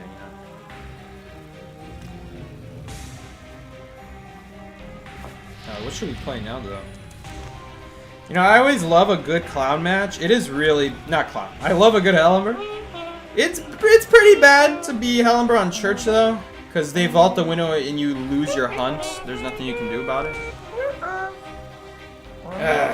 He's like the only hunter that I can play Vigilance with. I really like the idea of Vigilance, but it just triggers too late. It just triggers too late. I wish Vigilance was better because it actually improves your interaction with windows and palettes, increases your movement speed. It's a really cool idea, but it triggers when a cipher is popped. And that usually means 2 of them are popping at the same time. Sometimes 3 if there's no slow decoder, so. So I'm gonna immediately drop this pallet. Oh no, or she broke the chair. Okay, she broke the chair. Gardener versus Hellenberg, guys. This is so sad. Alexa played Despacito. Alright, where you go? Yo, she's gonna give us free hunt value. She's gonna drop the pallet and leave it. Not even gonna make us work for it. No, no, no, no, no! Boom! Got her! We actually didn't make it to her, but dude, you see how fast you go once you actually build up that hunt? Okay, well we lost chase, so hunt is not gonna get built up anymore. We just need to see her. Please let me see you. I need to build up my hunt. Bro. Okay, well at this point, it's taking 5 years to start chase, bro. Okay. Flywheel? Okay, well she's still dead. It's she died! Okay. 1.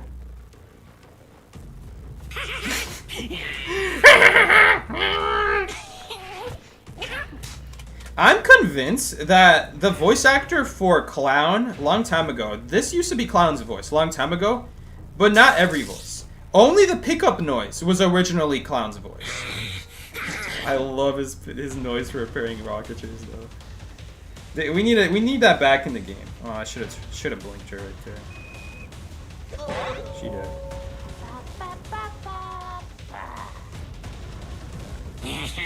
So this sound you're hearing right here, whenever Mr. Puppet picks up,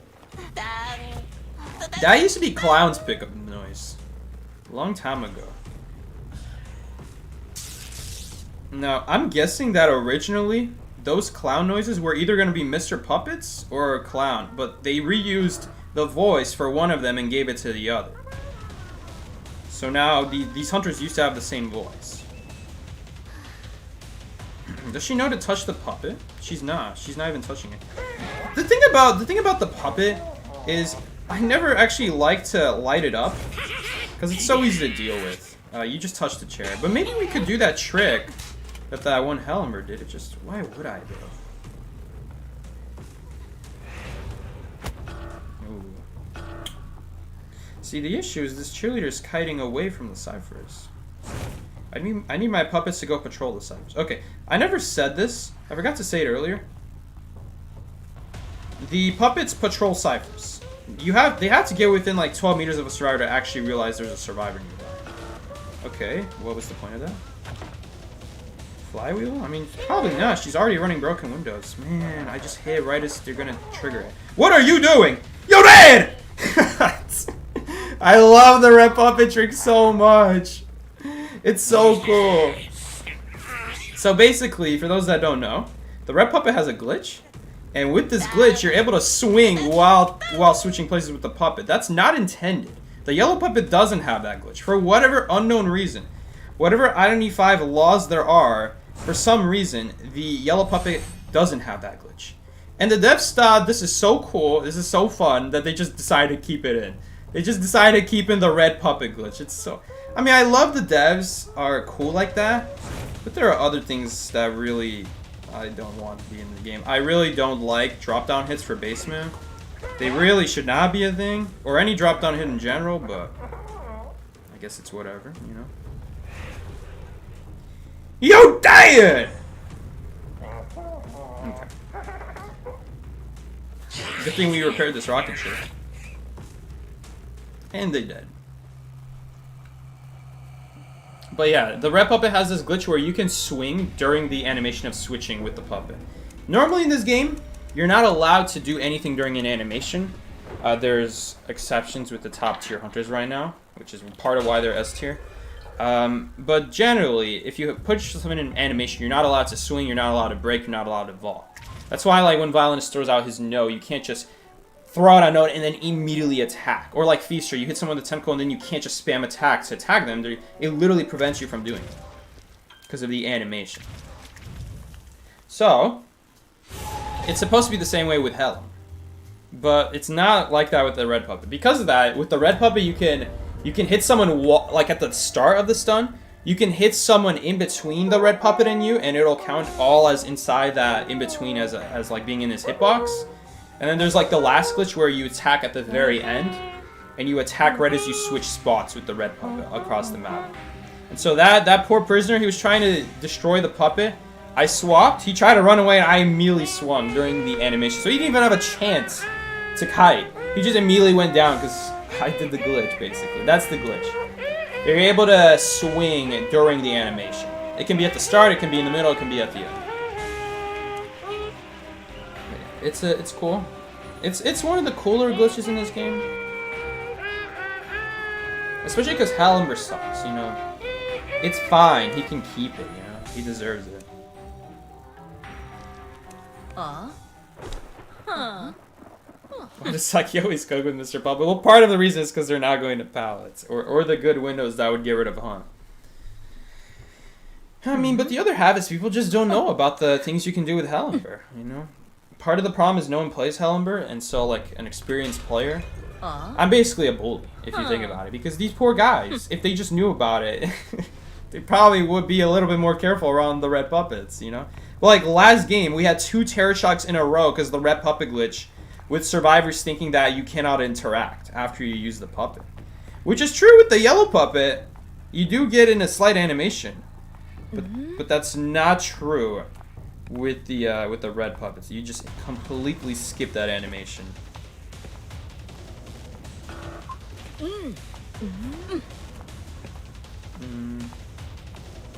Which one is it? It's reverse right now. Oh, yeah, I don't have full presence.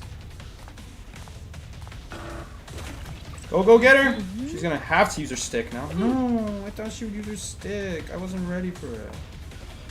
Man, it's Jover, bro. What is this Andy doing, bro?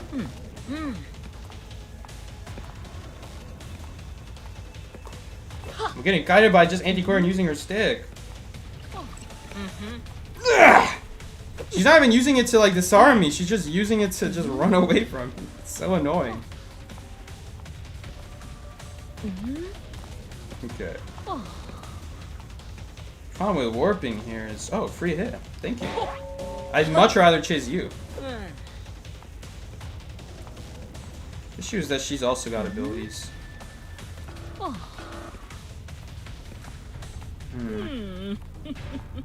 We do have mermaid coding. Ah man, I thought I went through. Oh, that's behind the wall, isn't it? No, I'm so bad with warp. People talk about missing blinks.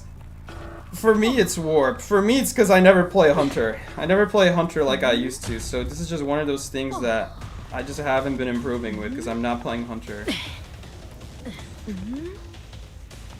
I even turned down the sensitivity recently. Man, that is really annoying. There's not a whole lot to do about that. And now we're at this window area. Man, it's such a shame I wasted that warp. I always do that. I always overshoot it.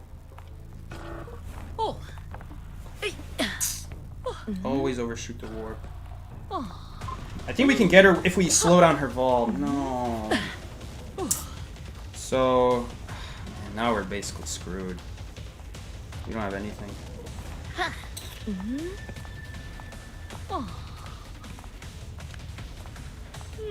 mean, the game is never over with Clerk, but it's gonna be really hard now. Yo, use it! Oh my god, if I don't kill her because I didn't use it immediately, I'm gonna be mad. Okay. Dude, there's no way she's just mass decoding that. She just got off? These are the people I'm getting guided by. They don't even know that they're getting recorded. Like, you kidding me?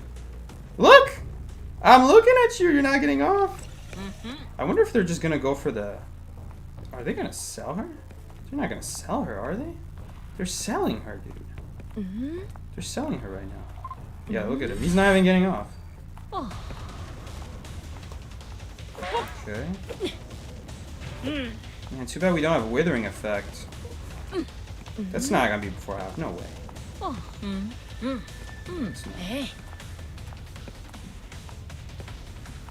Man, little girl is so annoying for Clerk. I just don't have any, like, catch-up or any range. I was thinking about hitting her. Because we're anyway not gonna hit the little girl here. Just so she can't decode, I guess? Man, we're so screwed, though.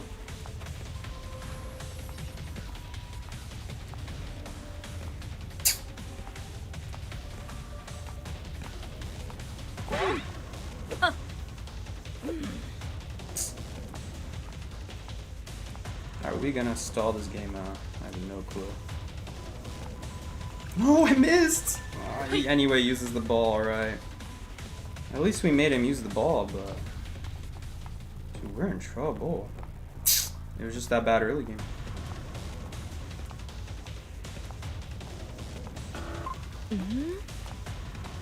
Hold up. She has to vault this.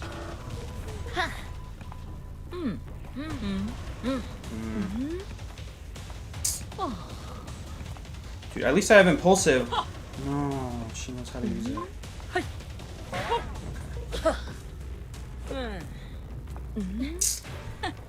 Oh, and they popped it. Okay, new plan from HQ.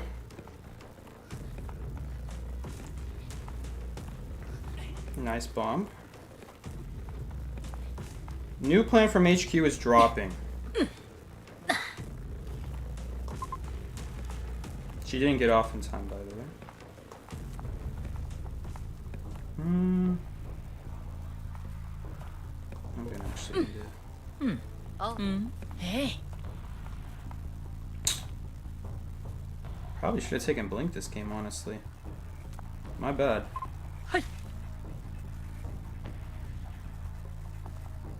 Oh.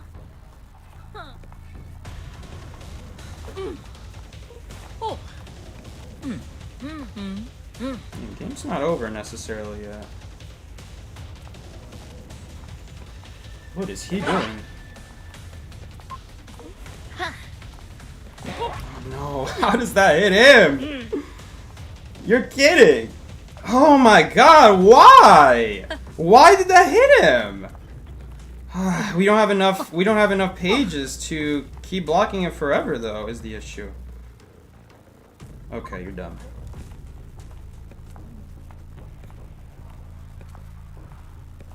Man, that's the issue. We can't block it forever. Oh. That is really unfortunate. That is really unfortunate that that's what counts.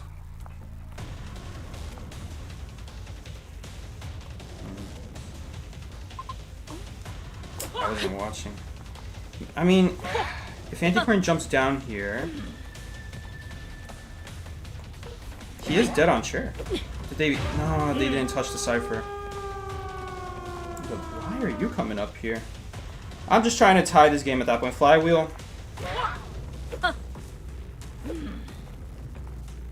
Little girl is not dead on chair.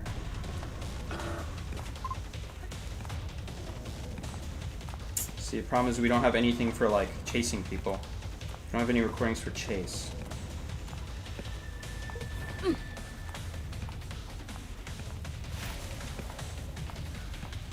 Flywheel?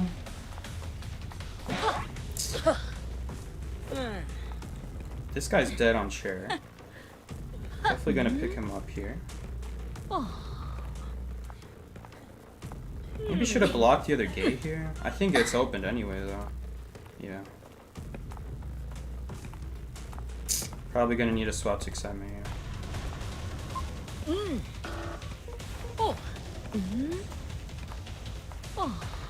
Blink can also work though. We can also swap to Blink. I don't know, Dungeon is here. Let's play it safe.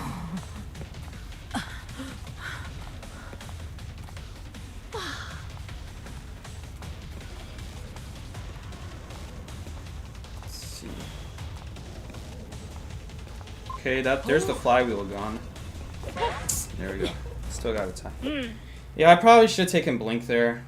It's just none of these people you can warp on and immediately hit them. So warp is useless this game. I wasn't even paying attention to that. I just went clerk, just because. But that was realistically, and without even checking the survivors, that was probably some of the worst survivors you can go against as clerk. I mean, little girl, not as big of a deal, but holy crap, acrobat, antiquarian. I didn't even realize the team comp that I just picked clerk into. The fact that we tied that still is just because of clerk BS. And realistically, had we not hit that acrobat when he was literally behind us, we had that. We had that. We can then teleport on the journalist doing that cipher, take her down, and then that cipher's not gonna be able to decode it then for the rest of the game. They would need to start a whole new one. The fact that the antiquarian who's dead on chair ended up getting body blocked by a acrobat behind me. The acrobat was behind me, and he took the hit somehow. That cost us. That cost us a good win there, because without that, we would immediately chair the antiquarian. We would teleport on the cipher before they're able to get in more progress. We still stalled it out a long time, even with the fact we hit the acrobat. The fact we still stalled it out that long, that cipher still wasn't primed for that long. Honestly, that was probably best case scenario with how bad, how unfortunate that at the end there, that's what happened with the body block. That the guy was not even behind her. He was behind me, and he took the hit. It's crazy, dude. It's absolutely crazy. That should have been a win most likely, but we'll take the tie. Clark matches that don't go well are so rushing. It was my fault. You saw who I picked her into. I didn't see who I picked her into. Like, that was really bad. That was bad. Antiquarian, acrobat. You saw he literally jumps right over it. The recordings. I mean, it's also free distance. Anything that gives you free distance. What are you doing?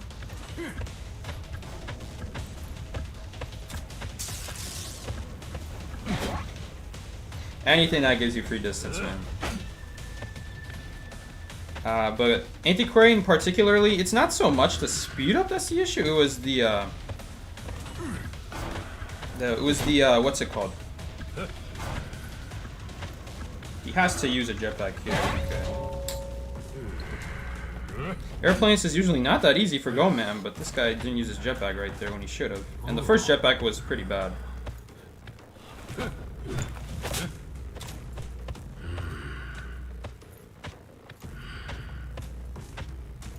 Put a peeper inside the building. A lot of rescuers are usually hide behind that wall.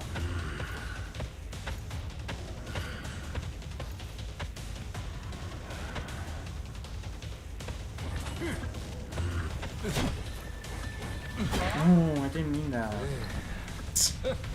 Whatever. We still get the hit off. What the? You're using your jetpack now? Okay, well, we can't immediately cage on him because of these pallets. Fair enough. And he walked away from it. And then I did that. Oh, that was close.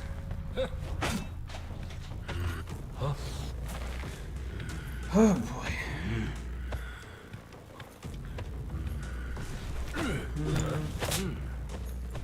Entomologist. He's working at Shack. The other guy's at Sandbags. This is actually not a good situation for them. Okay, that fly will definitely change a lot though. Now she'll make it. Well, actually I didn't even have enough cage anyway. No, never mind. She's making no matter what.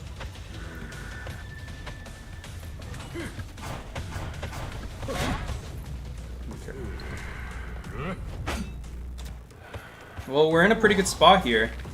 We're in a spot where we can definitely snowball here with 2 people injured against Goman. Shoot, where is he? He's getting healed! I almost missed my wanted order. Go, go, go, go, go, go! Hopefully he doesn't have the healing persona. No, he probably did. Okay. I'm thinking about getting a watch out here, but he's just not gonna use it. Nah. Oh, he did use it. Okay, I don't know why he didn't use a pal. I guess the thing about Go-Man versus First Officer is it's scary to kite Go-Man because he might just cage instantly on top of you. At the worst time. And then you're obviously then your, what's it called? Your thing then doesn't do anything. Your watch.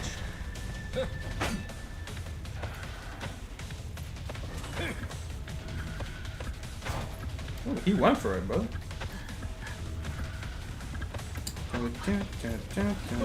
We had like half a second left there on the cage.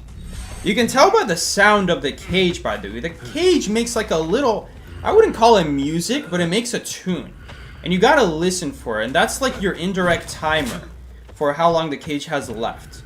There's like the first section that's like dun dun dun dun dun dun dun. Okay, and then it repeats that again, and then it's again makes the same sound. Dun dun dun dun dun dun dun. It's not that fast, but I'm just making it faster for the sake of getting through it. And then the last one is like sounds louder, but it's slightly longer than the first 2. So was that someone right there, by the way? Yeah, it is.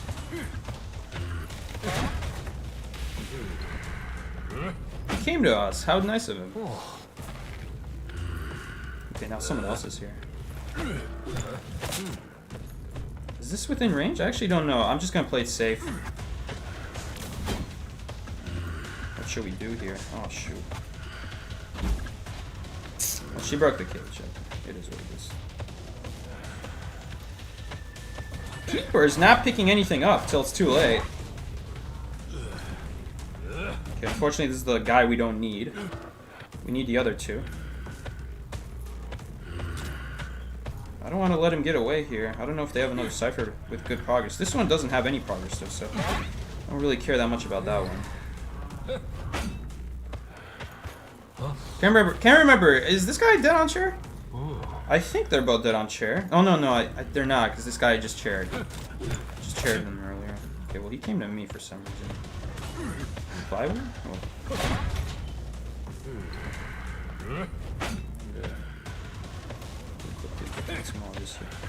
Flywheel? Okay. Beam excitement!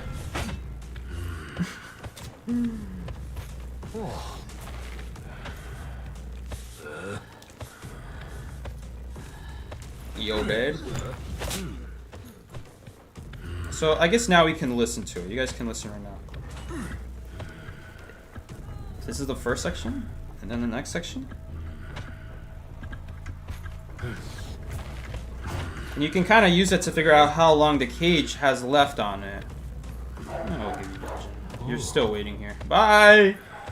One of my favorite bugs that they never patched. Oh boy.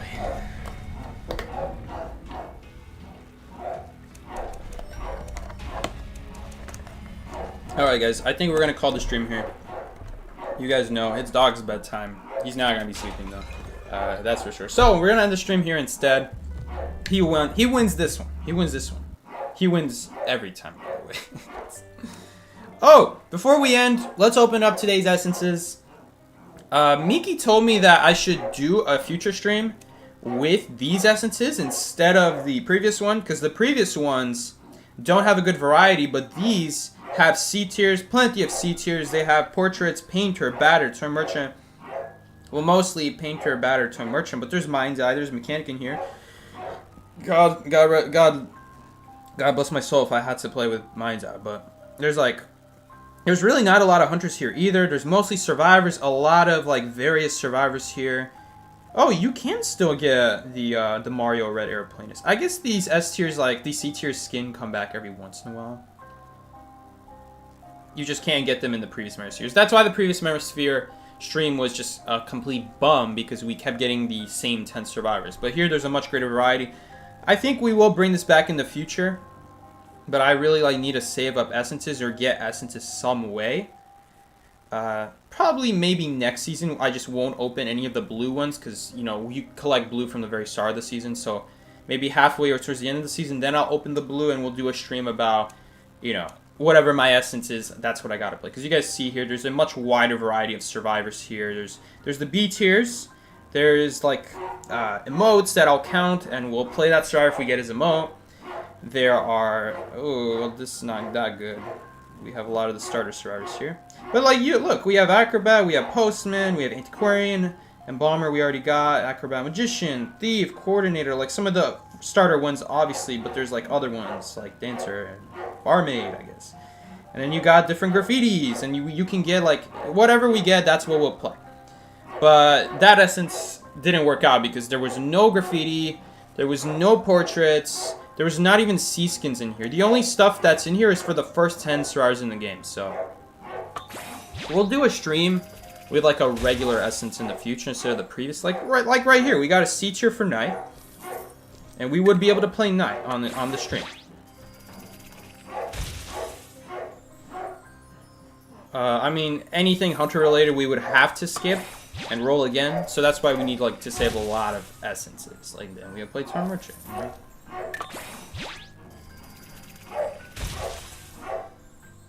Priestess probably would be banned.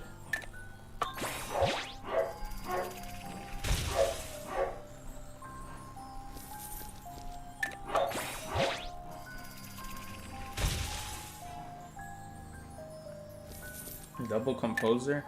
We're also getting duplicates even in these essences, so I don't know how many essences it would take. How many essences did we end up opening on that last stream? It was 15,000 worth of clues. Somehow I already have 17,000 again. I don't know how that happened. But It's a lot of essences. If each one is worth... How much is each one again? I forgot. Oh god, don't go that way. It's a really long path. Each one is worth about 500. So 15,000.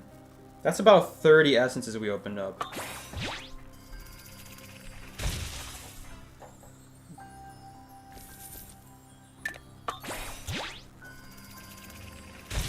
I never get anything out of these essences, by the way. Like, anything that's regular color essence, don't expect anything out of them. I never get anything. I might get, like, one of the 8 tiers in the season. Did I get any this season? No. And did I get you? Nope. Still no.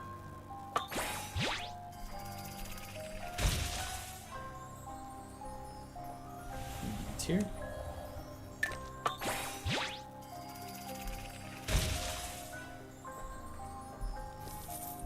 And we got Steadfast Brown. My favorite journalist skin, guys. I love Steadfast Brown. Alright, let's claim this. Anything else? No, nothing else. Claim all the new stuff in the notebook. This is my least favorite part about doing any stuff from essences. At least they added the, like, recently obtained button. But I used to have to scroll all the way down here anytime there's anything new. In fact, even when they added that button, I was still doing it. Tato had to tell me. Tato had to tell me that you can just claim recently obtained. I used to just do this. Where there were so many crossover graffitis that are just usable on any survivor. So all my survivors, you have to go this long down before you finally get the graffiti. It just takes ages. And then the same thing for the Hunter. All those graffitis can be used on Hunter. So it just sped it up a lot more when they added that button. Recently obtained. I mean, look at how much garbage there is here. Like, there is so much. There's so much garbage here. So many crossovers. A lot of Call of Abysses. Koa RVL right there, graffiti. Koa Abyss ones. For some reason, they're kind of separate. I have a participation graffiti. Oh, is this also participation graffiti? Yeah, so even the participation graffitis are a little separate.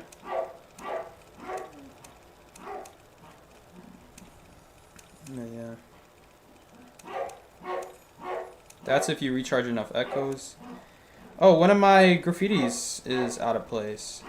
Oh, we need to fix that.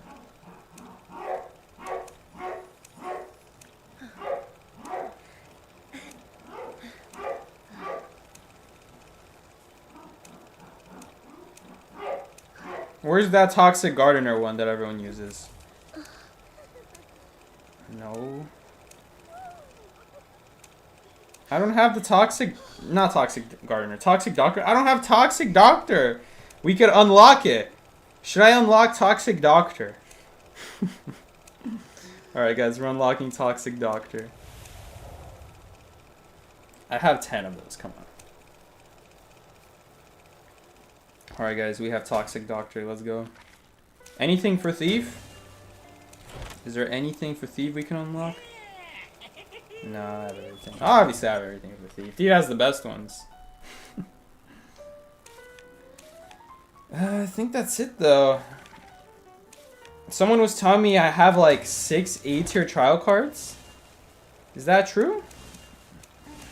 Yes, I do. I do have 6 A-tier trial cards. I don't know what to do with them, dude. I don't want any A tiers. By now, all my skins, all my characters have a skin that I've already picked out by now. They all have a skin that's A tier or better, or just a B skin that I just like. You know, I just like it. Well, this you can't really go A tiers.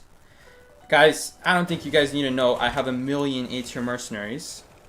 And a couple S that we just don't use.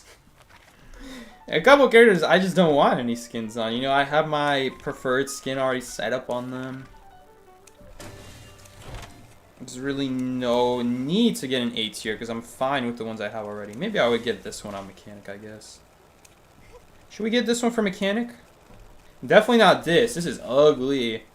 This is ugly, but I could buy that. This is fine.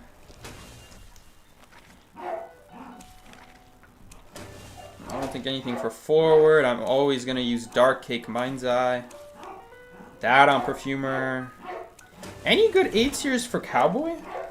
This was from my, oh yeah, Blue Race Car, obviously.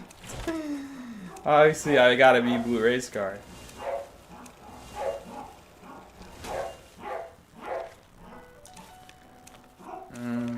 I like my Dancer skin, Seer skin. That skin's nasty. Let's switch that. You can be... Who can you be? You can be... this guy. I like how this guy looks. Enchantress has a lot of nice skins, guys, right? We don't talk about it. But she's got nice skins, doesn't she? Ellie really wants this one. Oh, it sucks to be you, Ellie. Wouldn't you want to unlock her right now with my 6 trial cards? It's kind of like another version of this one, which I already have. Wildling? I would never use a thing on Wildling. I like, what, default Wildling? I wouldn't mind another acrobat skin, but as you can see, I already have all of them. Listen, it's either S tier or no skin for that character. Black Rose? Why do I have the skin equipped? I think I accidentally just equipped it at some point. I prefer that one for Postman. Gravekeeper, you guys know, original. I mean, Prisoner, guys. It's clear who the GOAT of skins for Prisoner is. We don't even talk about it. It's just known. It's this obvious. Just the GOAT of kiting. But I do like this skin, and I do like this skin as well. Maybe I'll wear it right now. It reminds me of the Chug Jug from Fortnite. That's the best part about that skin. Guys, I don't need any more entomologist skins. I have the best entomologist skin already. But there are so many good ones for entomologists. This one, we don't talk about the animation, homie. We don't talk about the animation. You guys didn't... Boys, look away. You didn't see anything. Okay? Next skin.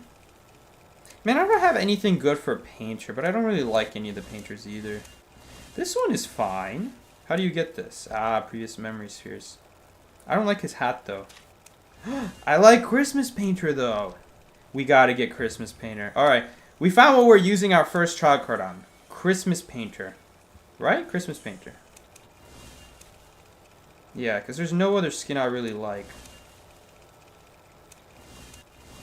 I mean, he just looks dope. Christmas Painter. My new skin. But I also just really like default, though. It'll be for the Christmas special. Excuse to play Painter. I mean, this is a really cool skin as well, but I already have an A tier for him. I don't have a preference. I like this one for Toy Merchant a lot. But the panda's so cute, though. He's so cute. I can't get rid of him. What is this hideous monstrosity? Too many Patience S tier skins. I have more S tiers than A tiers for him. I really like the Psychologist one, so no need.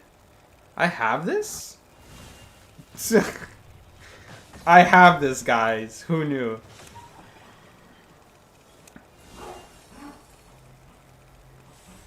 I mean, they're all nice for Psychologists. All the skins are nice for Psychologists. Except that one. What the hell is this? I actually really like this skin for Novice. I really like it. I think I can't remember if I used my H or I just unlocked this randomly. I think I unlocked it randomly. This is my favorite little girl skin. I'm keeping that. There's so many clown skins. I just kind of find them all silly. This one's nice at least. I like that, but I really like that his like space skin is like a rocket ship, but I don't like the way Weeping Clown looks in this one though. Maybe we should use this. I don't know. I'm kind of in between. We have the best Professor skin already. Usually I would use this for an A tier. I wouldn't use anything else, I don't think. Let's see, we're going through all the skins. I haven't done this in years. Man, I don't have an A tier for Composer. No. This is nice. I do like this Composer skin, though. I like it. This is... I really don't like this for reasons we can't talk about on YouTube. I like this skin. How do you get this skin? It's a good...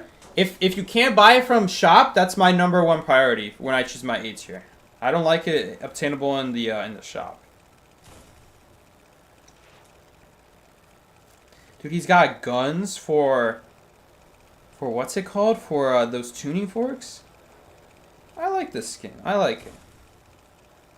I really like the way it looks. Should we get it though? I really like his big cape though. Even on the original. I don't know, man. This is trash. Nothing for him. This is the honor skin, so I don't want to wear that. We don't have a cheerleader skin either. And I really hate how cheerleader looks. Maybe we should use this skin? I don't know. It doesn't really... I don't really like it that much. Maybe there'll be a better cheerleader skin down the line. Puppeteer, I mean... I'm not against this skin, but I would rather have a Skull of Abyss skin. I would just rather save for a Skull of Abyss skin. I wouldn't get either of these. I prefer the Skull of Abyss skin more. I really like that Fire Investigator skin. We already have it. I got it randomly. I mean, Feral Lady is so bad, but I would prefer that Persona 5 skin. There's nothing for Knight.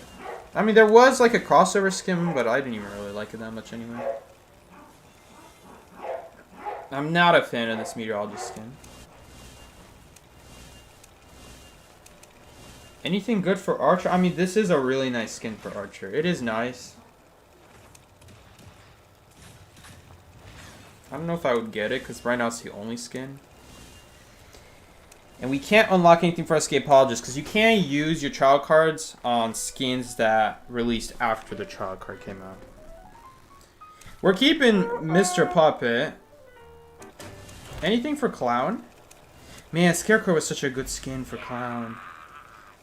The only issue is that it kind of gets in your way when you're holding out the what's it called? The thing is, why would I ever... If I'm going to use a skin, why would I ever not use Netherwalker? That's the thing.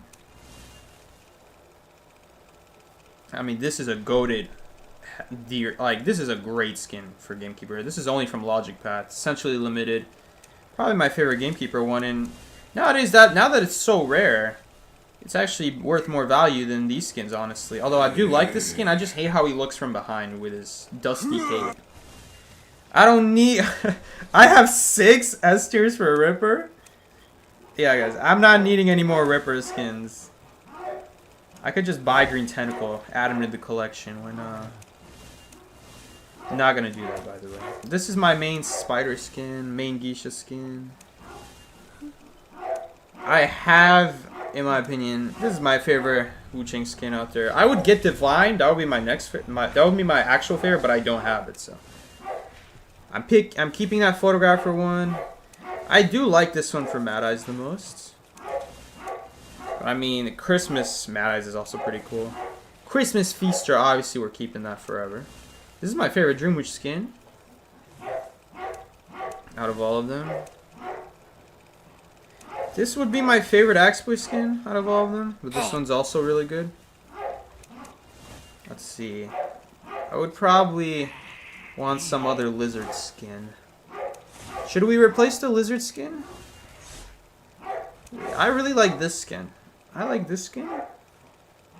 I don't know though. The Logic Pad nowadays is actually really cool looking too. It is a really cool skin. Favorite Blood Queen skin. I kind of have my Hunters already decided, honestly. My Hunter skins are already decided, brother. I do like this skin though. I don't have an Ant skin. That's kind of lame. But I also don't like any of the Ant skins. One of them is like so ugly. I hate one of them. Ellie apparently likes this skin. Which, listen, it does look nice, but then I see the cat? Who gets hairless cats? I hate this skin. I mean, this one I just don't like how she looks. If out of all of them, I actually like this one the most, and I'm still not wearing it. I don't know, dude. I don't really like Anne that much, how the skins look. I like these violinist skins. This one's probably my favorite. We don't have a sculptor skin. I don't think I want a sculptor skin though. I like original. I like original. Paper cutter. I'm fine with default, Percy. Gelato or beach drifting? I'm fine with default. Wheel. This is a really nice night skin. I'm probably keeping this forever. Shower. It's alright. There's really nothing better for him. I do like Nightmare's A tiers, but Nightmare is kind of trash anyway. Why would I get a skin for Nightmare? Launcher Pad is cool, but Launcher Pad's not going to be very original once this season ends. Roulette is cool, but he kind of looks like a clown with that outfit. He's kind of clowning around with that outfit. Piety? Piety is pretty cool. I'm not against it. It's a cool skin. All the Clerk A tiers are horrendous, as we all know. It's like if you put makeup on a turd. That's what she looks like. This is a gray hermit skin. What is this? When was this a thing? I forgot that skin came out. I'm fine with default Night Watch, you know. Maybe they'll come up with something better, but right now... I mean, this is pretty cool for Night Watch as well, though. This is a really cool skin for Night Watch. Should I get it? I don't know. I like original Night Watch. This is a cool opera singer skin, but I always end up playing default anyway. Better than that one, in my opinion. Anything good for Fool's Gold that we can use? This is a nice skin. I do like it. I do like it. Should we get it? I like it more than the original. I mean, I'm literally wearing Dynamite Orange. But it's kind of overused is the issue. Yeah, that's the one problem. It's a nice skin though. I do like it. Man, I like this skin for Shadow. I do like it as well.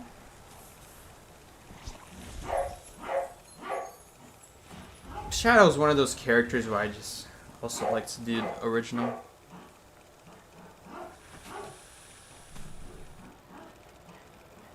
I don't know. It's cool. I like original for Go-Man. You know, Crackhead Go-Man. Crackhead Go-Man is also one of my favorites. But I don't have him. Maybe one day we'll get Rusty Yellow. Should we try to pull for Rusty Yellow, guys? We gotta get him. Crackhead Go-Man. Can't get this because it's brand new. Peddler is poor. And Cubist is poor. I probably wouldn't get a Peddler skin anyway, though. I'm fine with her original. Alright, guys. So we just browsed all the A tiers, and I decided on one A tier. I still have 5 more trial cards to go. Alright, guys. Skin session over. Ellie's getting to me with his skin sessions. Thank you guys so much for coming to the stream. Oh, the mic is a little higher than usual. I will see you guys later. Take care. This has been Psyche. Peace out, everybody. Take care. Oh, I never updated the counter. Whatever. Take care, guys.